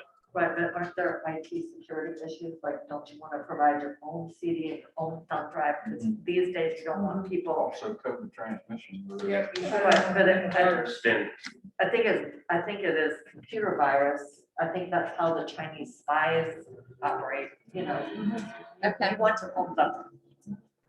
So we need to look at what's allowable for a thumb drive fee. Well, I think Bobby's saying we can, if we. You think if we can give just them a thumb recoup our drive, costs, Bobby? Yeah, I mean, it says, Okay. yeah, I mean, they can, I would think that would be under Okay. information technology resource. The city's allowed to recoup the actual cost of the thumb drive. Okay. So do we have a motion? I'll second. What is the Okay. motion? The motion is that state that, I was gonna say, the motion would be to stay with the statute of Florida Okay. for the fees for, as far as the copies. And what is that? That's 15 cents Or one-sided. for one-sided. I think- personally, I wouldn't say we're staying with the statute because we're just required to. Well, okay, so we're required to, so go for it, Lisa. Well, I guess what I would say is that we establish, under the public records law, as we're allowed, we establish an administrative fee of $10 per half hour. And that if requesters would like their electronic copies on a thumb drive, that they cover the actual cost of the thumb drive. okay, and as far as public records that we, as far as the copying cost, because the 15 cents and then the additional 5 cents for the second page. If you're printing on both sides of the page, you can charge 20. That's the two-sided, right? But I mean, I just don't see any point making. Okay, so I know that we just stay with the I mean, state. it's our obligation. Yeah. So to me, there's no need to address it. Okay. So we have Lisa's motion. Do we have a second? I'll second. Hold on. Hold on a second. Commissioner Webb has We need to discussion. include all copies have to be prepaid. Yes, I guess we do. don't we? Okay, do you want to amend your motion that copies should be prepaid? Well, Bobby, can we do that? I think so. Yes, we can, because there's a lawyer in South Daytona who gives our training courses, and he makes that very plain, that you can do that because people come in with lots of things to be copied, and they find out it's X amount of dollars, I don't wanna pay that and walk off. And you've got all that time and money in it. And they should be given a reasonable time to find out how much it's gonna cost, because sometimes you're asking for a lot of records that have to be dug up, and that takes time to find them and then copy them. So I really think we need prepaid. And, okay, so Lisa, you can't amend this, but let me mention this too, because I talked to Karen about this, that if we're going to do this, that I think in fairness to those people making those requests and us, the city, that she keeps a record. That she keeps a record of, you know, how much time she spent. So that's important too. I mean, I think that's fair. If you're gonna charge for it. Yeah, exactly. And that's what I said to her. We have to. So she's gonna, you know, log in what time she starts and what time she stops. So What was the time fee? $10 per. half hour. Half hour, right? Is that, I mean, we're supposed to be recouping our administrative. Yeah. Yeah. So, I mean, technically, it just needs to be whoever works on it, Yeah. their amount of time that the city had to pay while they were working. So We can't. I don't think I would set Okay. a certain rate. It just needs to be, if the person that worked on it makes $20 an hour and they spent 30 minutes on it, then it would be. I'm gonna, just a minute, only because I allowed Ms. Tracy to speak early. Do you want, I'm gonna allow you to make a comment, Diane? Do you have a comment? Yes, Will you keep it? I'm Saxon for Crescent Street. I don't know where the document is, and it might be First Amendment document or some another organization. But it clearly states that you can only charge what the person who makes the least amount of money to fulfill that requirement makes. So you can't, if the city manager fulfills it, you can't charge the city manager fee just because he did it. If it could be done by a $14 an hour employee, then you can only charge $14 an hour. Okay, thank you. Yeah, and Some of that- this information is, you know, it has to be redacted, so it usually was gonna go through, it's gonna go through a clerk, a city clerk. They would go into your court. Because it's up to you to get my money. We won't be able to prepay that because we won't know what that time is until it's done. It's kind of the challenge. We won't know that it took her 4 hours to, you know, Okay, make the copies or whatever. we don't wanna bog ourselves down with this, so. Then my question is this something that we should ask Bobby Pickens to draft for us? Would you recommend that What are we drafting? to set our requirements or whatever it is we're gonna charge? I mean, if the city wants me to, but we just follow I don't think it's necessary for the city to do anything. Okay. We just do what We they- just follow statutes. And she is correct. I mean, we can't have the city manager doing stuff and then Right. try to recoup this. Right. That's absolutely correct. And then usually how it takes place is the person makes a public records request and then the city would respond with an estimate. And then if the person's like, oh, no, that's way too much, then you go from there. That's usually how it works. Okay. So I think that would be So basically, we just need to follow the law and we don't particularly need a motion. I would agree with that. Thank Okay. And Karen, you do need to have a policy that if somebody asks you for public records, a public record, that you know exactly what you, and that they understand exactly what they're being charged. Okay. Okay, do you want to withdraw your motion? Absolutely. Okay, she's withdrawing her motion. Thank you very much. Okay, let's go to discussion on amending the park fines and who's to enforce them. This is, I'm gonna make a recommendation.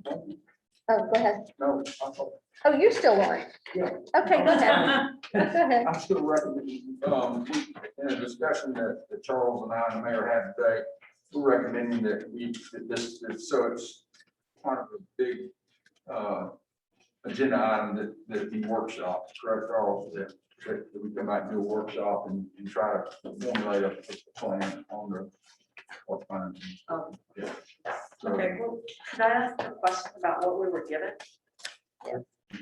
Okay, so there's, it looks like there's some pictures of our current signs on park rules and regulations. And we really need these posted because we continue to have damage in our parks. We have damage to the tennis courts that's significant, it's ongoing. And then it looks like there's it says chapter 5. So is this the existing ordinance? Okay, so we need to look at this. And then there was a little note on here that, is this a suggestion that It's just a suggestion that Keith and I had talked about. Okay, because I didn't know where these came from. So in other words, these are staff suggestions from you and Public Works Director. Public Works. Okay, because you guys know what I'm talking about, the little handwritten note. You know. Okay, because I didn't know. So, Okay, so he's recommended that we move this discussion to another, sure. to a workshop. Everybody in favor of that? Yeah, I can be better. Okay, okay. Thank you very much. And so then we're gonna move to the city attorney.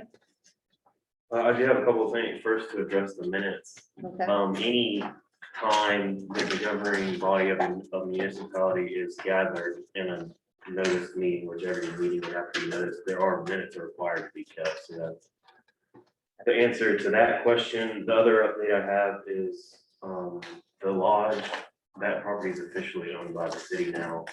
I checked today and it has been recorded and everything's good to go on that. And I also have started reading this wonderful book that I would recommend to everybody. It's very intriguing and full of a lot of great stuff. So what I decided to do is just share one thing about public records or government in the sunshine each meeting, something that I found surprising. So the one I decided to share today is emails between commissioners. Even if every commissioner is attached to the email, if they discuss anything that has come before the commission or possibly, or maybe could come before the commission, then that would be improper and that would violate the sunshine law. So that's something I found in here. So any discussion that's taking place between one or two or more commissioners would need to take place in a public forum that has been properly noticed. And that is all I have. so you're basically saying that commissioners should not send emails out to all, To each other, to each other. like a reply all type. Right. That's the scenario I would think is when something's sent to the commissioners in email and say one of the commissioners happens to reply all to everybody. If it's something that could come before the commission, that would need to be something that is just done in the meeting setting. So that's just something that I've done. You know, on that ethics class that we have to take every Yes, year, sir. I just took mine. that question came up, same answer. Basically, yeah, and they Yeah, said, don't, same thing. and you'll find I don't communicate, very seldom will you find me communicating through email or definitely not through social media, because they advise absolutely nothing on social media if you can at all avoid it, so. And I know as the Florida League of Cities, they are gonna have a workshop on that as well, so, thank you, Bobby. Thank you, good information, we appreciate that. You have anybody has any questions of Mr. Pickens? No questions. Okay, city commissioners, I'm going to ask that we go ahead with this public hearing if we can and keep your comments to the very end. That's okay? Is everyone okay with that? Okay, so at this time, I'm going to open up the public hearing. We moved this from the last meeting. This is the second reading of ordinance of the City Commission of the City of Crescent City, Florida, relating to code enforcement by the city, providing for legislative findings, intent, providing for a short title, providing for code enforcement proceedings and procedures relating to the codes and ordinance of the city, providing for a special magistrate code enforcement process, providing for definitions, providing for jurisdiction and related matters pertaining to code enforcement, providing for the repeal ordinance 03-005, sections 2-62 through 2-72, providing for codification as the new chapter 2, beginning with chapter 2, section 62 and through 2-74, providing for conflicts, providing for severability, and an effective date. Okay. And at this time, I'm going to open it up for additional factual testimony. Do we have any of that? Seeing none. Well, no, we have some. Wait a second, I haven't opened up for public input yet. I haven't, Okay. okay, just hold on. Okay, seeing none, I'm gonna open it up for public input. You have 2 minutes. Please state your name. Please state your name and your address. Speak slowly and into the mic. Diane Sykes, 304 Chestnut Street. We just had a discussion about charging for paperwork. Now, this ordinance, I don't have a copy of this ordinance. And are you telling me that I could get this electronic copy if I pay for the price of a flash drive? How would I get a copy of this ordinance so that I could view it? The ordinance should be available for viewing somewhere in City Hall. It's on the website now, on the agenda packet on the website. It's available, the current ordinance as written with the corrections? It should be, I don't know. Okay. But no, you shouldn't, to answer your question, you shouldn't be required, no. Okay, because in the past, when I've gotten copies of packages, because without copies of packages, you don't know what's really going on, because the discussion happens between the commissioners and the city manager individually. And then they come in here and they vote on it, but the public knows nothing about what's actually happening or being voted on, which is hear a commissioner make a motion and somebody seconds it and then a vote. So, am I to understand that we could get packets on a flash drive for the cost of the flash drive without paying an exorbitant amount for paper copies? Is all of this available on, is that something that's available online? No. No. No, it should be, it's, you can scan it, I can teach someone how to do that if they don't know how. No, and here's the problem with the thumb drive. You know, when the packets come out, that we're able to review, get copies of at City Hall here at the clerk's office. The problem with a thumb drive is that somebody would have to sit down, there's some work to a thumb drive, okay? You'd have to copy all this in, you'd have to do some work before, you could put it onto a thumb drive. So if you're thinking, I know what you're asking is, gee, I can bring a thumb drive in after somebody's done all that work and put my thumb drive in for $1, and I'm just exaggerating, don't get mad at me, and take it out rather than pay $25 for the package. Yeah, because I mean, I think that's ridiculous that you have to pay to participate in city government. Well, it's unfortunate, but Are we trying? that's the way it works. Eric, may I? Commissioner DeVito? Way before I ever thought of running for the city commission, I came and sat in these meetings with Diane and other people. And I have asked for years, and after I became a commissioner, it would be much more efficient for the city to talk about how much work the staff have to do. Number one, when the packets are made, we should make an extra copy and well, you can make an extra copy, and for people who don't have electronic availability, it can just be sitting out there for them to look at. Brett Pearson, when he was mayor, used to say, well, just come in and ask Deb. This is very inefficient to have people interrupting the city clerk or city administrative assistant 5 times a day. If you just have one copy out there for them to look at. The other thing is, I don't really understand why, as Diana is saying, all of these things, pretty much all of these things, certainly the ordinances are they're electronic, correct? You have to print them out.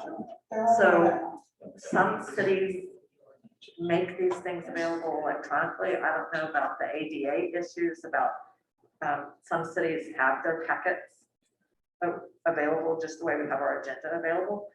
But I don't understand why we couldn't put our packets, at least for ordinances, in a form where they just couldn't be emailed to someone. Okay. Because it is true. And I agree, there needs to be some, they need to be able to know what we're discussing, and we probably need to do a better job, thank you for bringing that to my attention as far as explaining these items when they come up. But I'm going to, this is about this ordinance, so this is a whole nother discussion. Yep. I'm gonna ask Karen, maybe if you could come back to us at the next meeting, maybe talk to some of your other smaller cities and see how they handle that. You'll do some research for us and make some recommendations back to us, the best way to do this. By all means, we should have an extra packet that for viewing pleasure, but people would have to come here. Now, we can't make an extra packet for 50 people, but if we have one there available for people to view and be able to read through, then, you know, I do agree. I was talking about the ability to make it electronic. Scanning is not difficult. You put it through a printer.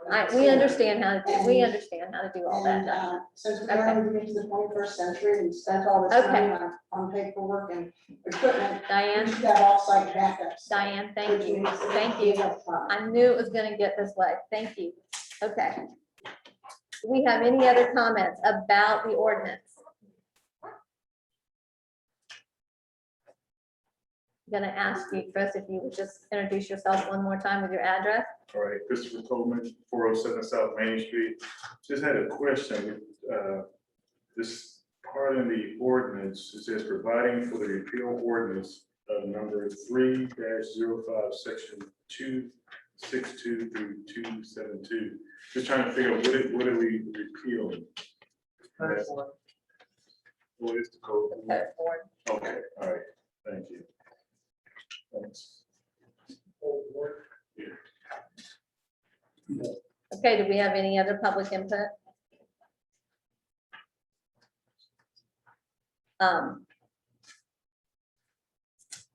Okay, seeing no one come to the podium, I'm gonna go ahead and close public input. Okay, commissioners. I have a comment. Yes, ma'am. Someone explain so everyone understands why are we even considering this? I don't think we know. I'll be happy to explain. Okay, that's why I think we need. Okay, so several months, over a year, I guess it was last fall. We can't hear you. Sir, please. We can't hear Okay, he doesn't have a microphone. You wanna go to the, you wanna come over here by Charles, or you wanna go to the podium? I'll go. Okay. So this is our opportunity, guys. We're not growing. First, let me clarify, I'm not a proponent or opponent of the magistrate or keeping the code enforcement board of doing what what we're trying to do and what I was directed to do by the commission was to work on a code enforcement board ordinance that would include the ability for a magistrate to hear code enforcement cases. And at the first code enforcement board meeting we had since COVID, I did bring this up to the board members just in a general terms that we were looking at it, not that we were going to do it. And I don't think we still have decided to do it. But, and I think that the chairman of the code enforcement board made a good point. If you reduce the numbers from 7 to 5, the quorum would be an issue, but it has been an issue in the past, according to what I've been told by the code enforcement officer. So the commission back August of last year, I guess, asked the then city attorney, Mr. Asbury, to draft a code enforcement ordinance that would include the magistrate, which he did. And then that went through the time frame that nothing was really done. When I came in, I was asked, can you go ahead and move this forward? So it's been on the burner, not necessarily the front burner, for several months. But since that time, we've had new appointments to the code enforcement board. There's not been a problem with the quorum. We've had 2 or 3 meetings. We have another meeting this month, I think. And so, it is, the code enforcement board is working good. The magistrate just streamlines it and makes it more of a quasi-judicial type of hearing process. So, you know, I think the ultimate goal is that we get things cleaned up and through the code enforcement officer and the code enforcement board. And so that's how we got to this point. And again, I'm not a proponent or no opponent either way, whatever the commission wants to do. So that's how we got here. Thank you. Commissioners, do we have any comments? Yeah, I have a comment. I was on the board for, I think, 2 meetings.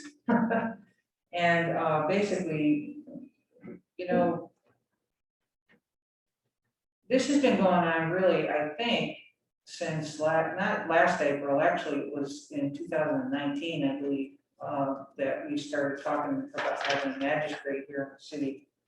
One of them was we couldn't get a quorum. The other thing was that it seemed like every time you guys put a fine on someone or, you know, a lien on a house or whatever, the appeal would come to us, the commission. And basically, you know, the commission would bow down and say, okay, well, okay, you give me $1.29 and we're good to go. In other words, if you had a lien or you had a fine of, and I'm just talking bogus numbers, even $500 on someone, the commission would always knock that down to approximately a quarter of what those fines were. And so the discussion started, I think it was, I want to say it was April 2019, by our prior mayor, who was really a little bit frustrated with the whole process. And so this has been going, you know, this thing comes, it leaves, it comes back, it leaves, it comes back. Now, right now, from what I understand, and, you know, Phil's been a part of those meetings, the board has been meeting, and you guys have got quite a few things done. I think you saw 9 cases, I believe, this last meeting that you were in, and you established what needed to be done, and you're working on those things. I think April 27th is one date that I heard that a few things had to be done for some people, and September 27th for a few things that need to get corrected for some other people. So this is a rough one because Crescent City, you know, I've talked to a lot of people. I've talked to people that say, you know, the code enforcement board, the code enforcement officer, they weaponize code, you know, the codes. I mean, you can go on and on and on. It's just a real hard thing to wrap your hands around. But I do know it's really needed here in the city. I do know that things need to get done. And I'm gonna turn it over to the rest of the board to let them tell me what the best way is to actually, when you write out, you know, enforce a code and you get that all done, okay? I still see houses that codes have been written on, $160,000 on a house over here in Central, worth of liens on the house. We've got houses all over. Okay, there's another house down on Park Street. I don't know how much money worth of liens there. The house, nothing's ever been done. You guys just keep writing codes, keep putting, you know, whatever fines on it, you know, and some of that has to, at some point, be cleared, and a lot of it isn't. And that's what I see. Claire, can I please speak to that, or I have something to say about this. I think we all have something to say about this, so go ahead, Commissioner Vito. Okay. I have put time into this, and I also have a question for Bobby Pickens. It is, watching this process, you have to have an objective in mind, and then you have to understand how the ordinance, you can't hear me? Is that better? Yes, ma'am. Okay, sorry. I Keep wasn't that paying microphone attention. by. Okay. Just adopting what's written in a piece of paper doesn't get you anywhere. You have to have an objective in mind and then find out the steps that are needed to accomplish that objective. I looked at the ordinance that was passed on first reading. I wasn't there. It had 2 glaring errors in it. And as well, it had mandatory fines that didn't even say, was optional to a certain point. My feeling about what is wrong with code enforcement in Crescent City is that we haven't looked at our policies and we haven't given enough direction to our code enforcement officer. My concern with abolishing the code enforcement board and giving this to a magistrate is, as the speakers have said, it becomes more expensive. We have to pay that magistrate. As well, the ordinance as it is written requires the city attorney to assist the code enforcement officer in presenting the cases. That is an additional expense. And it puts those expenses of the proceeding on top of the property owner. Now, sometimes if it's a landlord who has deep pockets, that's fine. If it's your average citizen, that's not fine. What I find missing in this ordinance, besides, I mean, it's too expensive. It's my understanding the magistrate does nothing but substitute for the code enforcement board. Is that correct, Mr. Pickens? I'm sorry, you're Bobby. Sorry.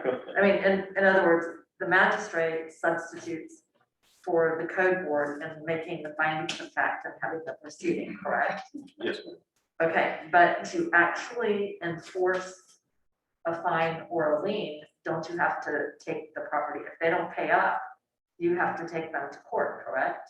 Yes, you'd have to foreclose on the lien.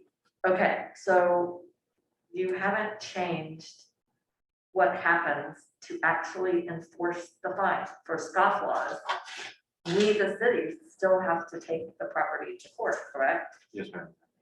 So therein lies the problem. I don't see the solution as changing who does the hearing, because with the code magistrate, it becomes more formalized and much more expensive. I would recommend that for now, because of the cost involved to the city and the residents, that we stick with the code enforcement board and that we take a look around and see what our codes look like, because I've talked to Pam about this. Apparently, our codes aren't very strict, and there are things that deteriorate the buildings. Like Commissioner Banks was talking about the windows being boarded up, or apparently we can't cite people for wood rot. I think we need to look at having codes for the code officer to enforce that would catch things before they start falling apart. Because if we just make it a more expensive process and we have more expensive fines and costs, we're still gonna have to go to court. We'll wind up owning a lot of property and taking the money out of that. So, and also I did find, Phil had mentioned when I brought this up last month, that we would have an option potentially of that Bobby might be coming up with a statute, with an ordinance that would have a code enforcement board and a code magistrate. And I found that Tallahassee does that. I don't know what that's about. But I just, at this time, I don't think we need to go that route. Okay. Commissioner West, do you have any comments? I'd like to table this for a year, work with our code enforcement board. And if it can't be effective with this, and I'm not fussing at you, do you understand that? Because my husband was on that for a long time. Do you hear me? Okay, I'm sorry. I would like to table this for a year. Don't throw it away. There was a lot of work and money into it. And I agree, our codes are kind of watery right now. Let's work on those as soon as we can and get them specific, and y'all be mean. Okay. Commissioner Banks, wait a second. The commissioners are speaking, just Commissioner Banks. I would like not to put it on hold for a year, but I like to just notify this ordinance period. And let's stick with our own code enforcement. I think they've been doing a great job. The only problem is they haven't been had the people to have the meeting. So I think the most sensible thing been said toward that this afternoon, the gentleman. See, instead of 7, drop it down to 5. And then we can have a good code enforcement board. We can have a meeting. But that's been the problem. The code enforcement board haven't been meeting because they didn't have the people. Okay, please, I'm gonna ask you, please. Okay, Commissioner Banks, thank you. Are you done? Yeah. Okay. First off, I want to thank each and every one of you, number one, for sitting through this meeting to the very end. Number two, I want to thank you for the service that you've given to this city. What you do is a most difficult job. Quite honestly, I wouldn't want your job. It's your neighbors. It is, it's your neighbors. So we greatly appreciate everything you do. And I think with this proposal, it was in no way to lessen your effectiveness. It was really and truly to support this effort. Because oftentimes what happens is you set a fine and they do come here before the commission. And I agree with Commissioner Burton, and I've watched it happen through the years. The commission says, oh, well, darn, they're hard on their luck. Let's just go ahead and charge them the $50 administrative fee. All your hard work, okay, that you've done, you've sat here, you've listened, it just dissipates. And so I think that's what this was put in place. In no way, please understand, was it because we limited ourselves, the city did, because by statute, it's required you have 7 unless you're of a certain size, unless you're of a certain size, and then you can drop it to 5. We never did that. We never addressed that. That was never probably brought to the commission's attention that they could do such. So we definitely need to do that regardless. I'm asking, and because we know we've got to do something. We have to do something to clean up the city. We really do. Everybody you talk to says, what can we do to clean up the city?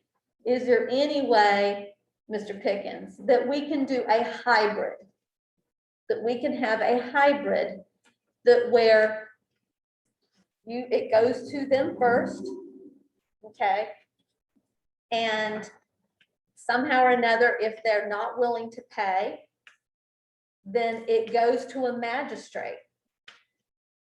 Or is there something that we can do? Maybe, what is Tallahassee doing? What's Leon County doing? Well, Like this. so just, one of the benefits of, our firm representing the town of Interlochen, they use a hybrid process. They also, just use the county's magistrate on a case-by-case basis. So the city would just pay the county when they use the magistrate. It wouldn't be a salary. I talked to Mr. Young. I mean, it can't be done beforehand, but we may be able to have maybe the town clerk of Interlochen come if this was pushed off to another meeting and to just explain their process. But yes, they do still have the full citizens volunteer code enforcement board, but they also have the ability to take the case before the county magistrate through the interlocal agreement that the town of Interlochen has.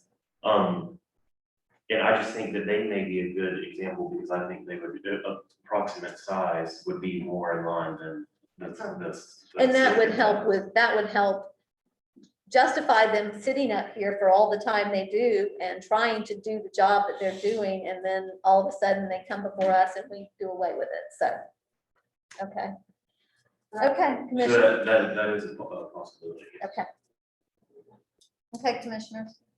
I think actually when the commission quote does away with the lien, it's after foreclosure has occurred or where the property is being sold, because I think that the appeal is actually back to the code board. I don't think appeals are coming to us. I think we're doing the lien reductions on the sale of the property. And they're selling the property and we're doing a lien reduction and Right, they're but making I'm profit. just saying there's a difference. We're, Okay, I don't know. I don't yes, know. We haven't had any of those come before us. but we have in the past, and except for one case, Okay, yes, the commission has done okay, reductions. so commissioners, I think we need to do what our attorney said, invite somebody from Interlochen to one of our meeting and let them come explain how they are doing it. Maybe that might be the best way. okay.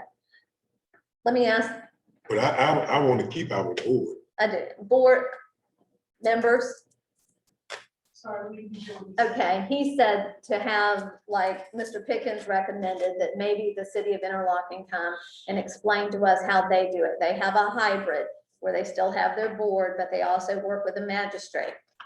If necessary. If necessary, if Necessary. necessary.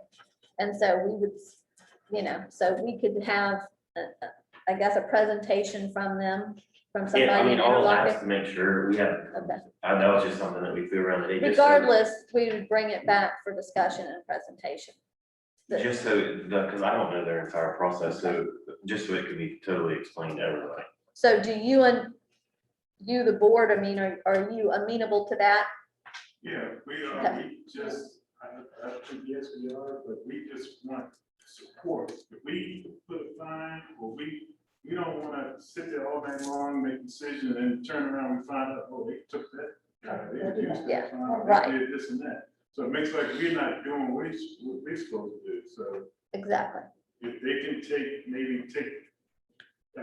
maybe you guys out of the process, we make a decision, and if magistrate, whatever, makes a final decision on whatever the magistrate does.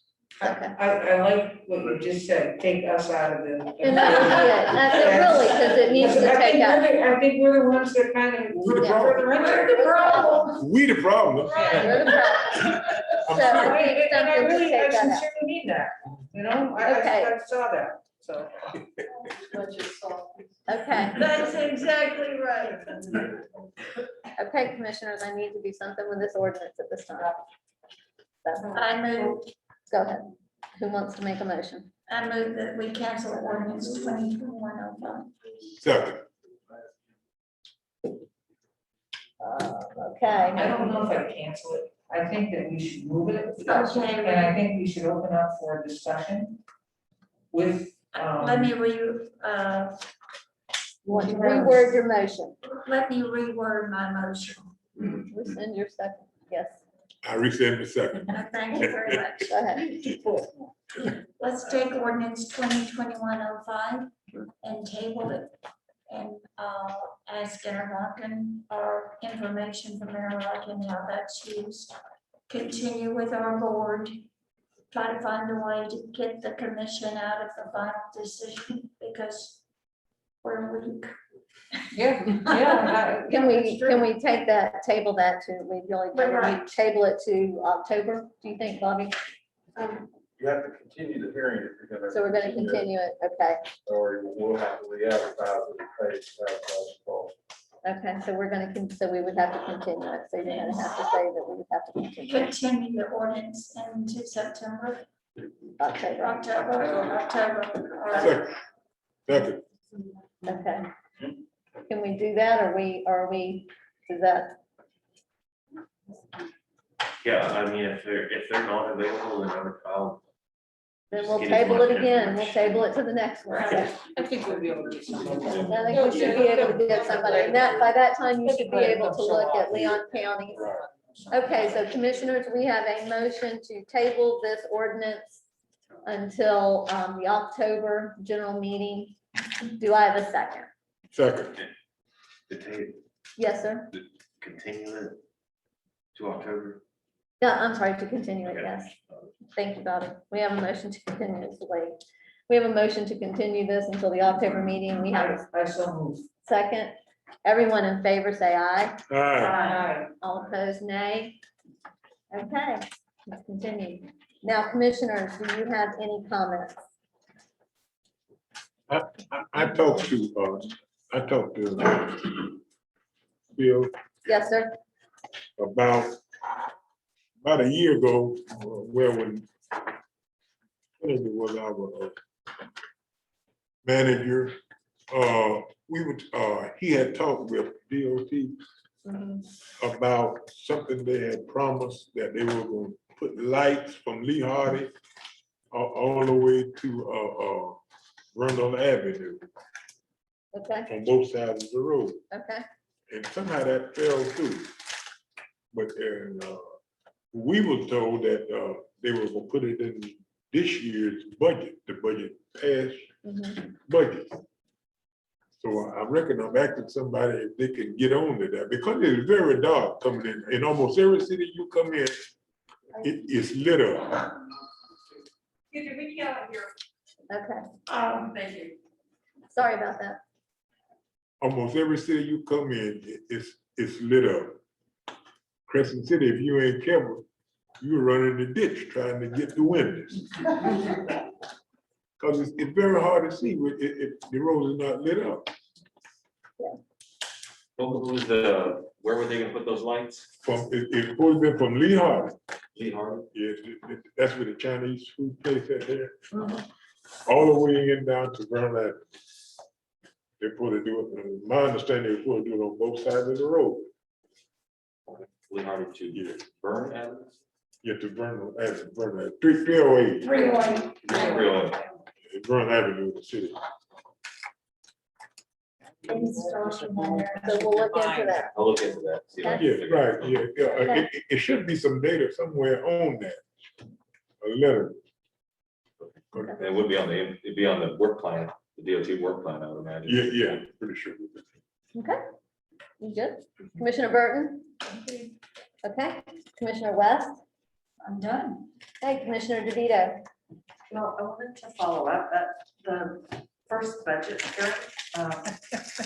Bill indicated that he was planning to have a purchase order to take down the tree by City Hall here. And I said that's a heritage tree and there's a process to go through for that. What is the status of the tree?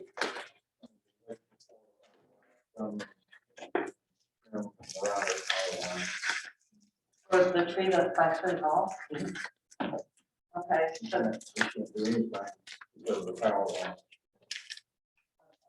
so you had indicated that the insurance company, which must be through Florida League of Cities, had demanded that you touch on. I didn't say they demanded, I just said that the insurance companies are now reviewing properties for trees that could create structural buildings, cause significant damage, which that could do. Okay, well, the bottom line is, I think, And the tree board is an advisory board. It's not, you can't give permission to people to take trees down. That's an administrative responsibility. there is a review process and there are criteria. And it's not necessarily the decision of the tree board, but there are criteria in our ordinances in 18.55. That is a heritage tree and it is not to be improperly trimmed, it is not to be taken down. It's already been properly trimmed. It has not, well, not in recent history.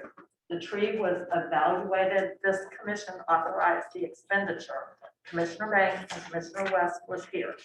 Was when Mayor Peterson was mayor. This commission authorized an arborist, well qualified. I have an arborist report here. Let me tell you what this arborist said. And this is where I have the concern, and I don't know that we really want to get into this debate today because the tree's not going to come down this week. But this is what he said, health conditions. This is my concern with this, Lisa. Is health condition good. Tree vigor is normal for the species. There's no significant damage due to pest or decay, no more than minor discoloration, defoliation, or twig and branch. Structure, fair. There is either a single significant defect or multiple moderate defects. Branch or trunk failure is possible to probable. Defects may or may not be practical or correct and would require multiple treatments over several years. And now that we have, and that's public record, if that tree falls on the building and the insurance company knows that, they wouldn't pay one dime. Okay, my question is, who did the report? It's a certified arborist. Yes, isn't it? sir. Yeah. Advanced tree care. So, I mean, my concern is going back and forth. It's like, are they covering themselves by saying, yes, it's a good, the tree, you know, the health is good, but then they come down and say the structure is fair. How can the health of a tree be good if the structure of it is fair? Well, the last time we addressed the tree, we had the arborist actually come and talk to us. I would certainly like to see a copy of the report. Okay. And we're supposed to have a tree board that is meeting. Okay. So I would like to have a copy of the report. I mean, the process is not just to tell us that, hey, this is gonna happen. The tree code of Crescent City is very clear that we are to try to maintain our tree canopy. And that we are, Y'all can't be cut off the tree aesthetically, it's ugly. okay, I don't want to argue with the former interim manager. I want to do things in the proper Okay. way. Okay. And I would like a copy of the report. And we need to make sure that our boards that are provided for in the ordinances are meeting. And I'll be sure before I leave to send a copy of that report to the Florida League of Cities and our insurance company, so. Okay.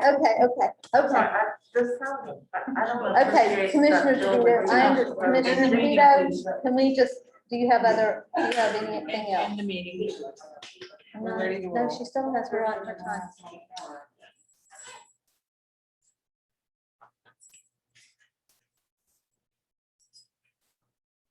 Commissioner DeVito. No, I'm looking at my notes. Yes, I did want to say one more thing, and I'm not really sure why this is all happening in the dark here, and that none of us would find out about this tree until the company comes to take it down. But Nothing has happened in the dark. I'm gonna correct you on that. Nothing has happened in the dark, and the tree has not been taken down in the dark. okay, So please don't make that accusation. We well, have enough things that we have to deal with up here than you making that accusation. okay, that's how it looks to me. Well- The public would not know about this if it hadn't come up by chance in a board meeting, I mean, in a workshop. And And that was not in the dark. So please, so let's carry forward. it was by chance. I would just like to thank everyone for the good work that we did here today. I do think that we need to set our budget hearing for September. And as well, I am very concerned about our budget because in mid-year last year, I would like to point out that we just decided without a salary study, which is what the city of Palatka did, to increase the salary of every city employee by $2 an hour. That has increased our salary burden for the year by about $90,000. So we need to be very mindful as we go forward with the budget, that part of the tightness of the budget occurred because we made a change in the middle of the year without a study. And that is where that has left us. Well, I'm gonna continue to support that decision because that was a good effort we made for those And that keep Mayor, this city running. And I'll say this, that was a cost of living raise. It was not an increase in salary. Most of the salaries weren't even a livable wage. The morale was terrible, and it was $90,000 when you got 1.3 million in reserves, and you're not gonna take care of your staff. That's bullshit. Oh, okay. Okay, with that, okay. I have one more thing that Okay. we're all- Bill. Okay. Well, I was going to thank Mr. Leary for his service to the city during the time that he has been here. We have done a tremendous amount. At the same time, let me just go ahead and say choice for funeral services will be 4 p.m. Thursday, August 12th at Connect Church in Palatka. Contributions may be made to Connect Church in Palatka. Master's Funeral Home is taking care of that. And with that, I do want to, for the record, to thank Bill. He has done a tremendous amount for the city in the short time that he has been here. And I want to thank all of you for sitting through this meeting and commissioners for the work that you've done today. It's been a long day and I appreciate it. And with that, this meeting is adjourned at 8:45.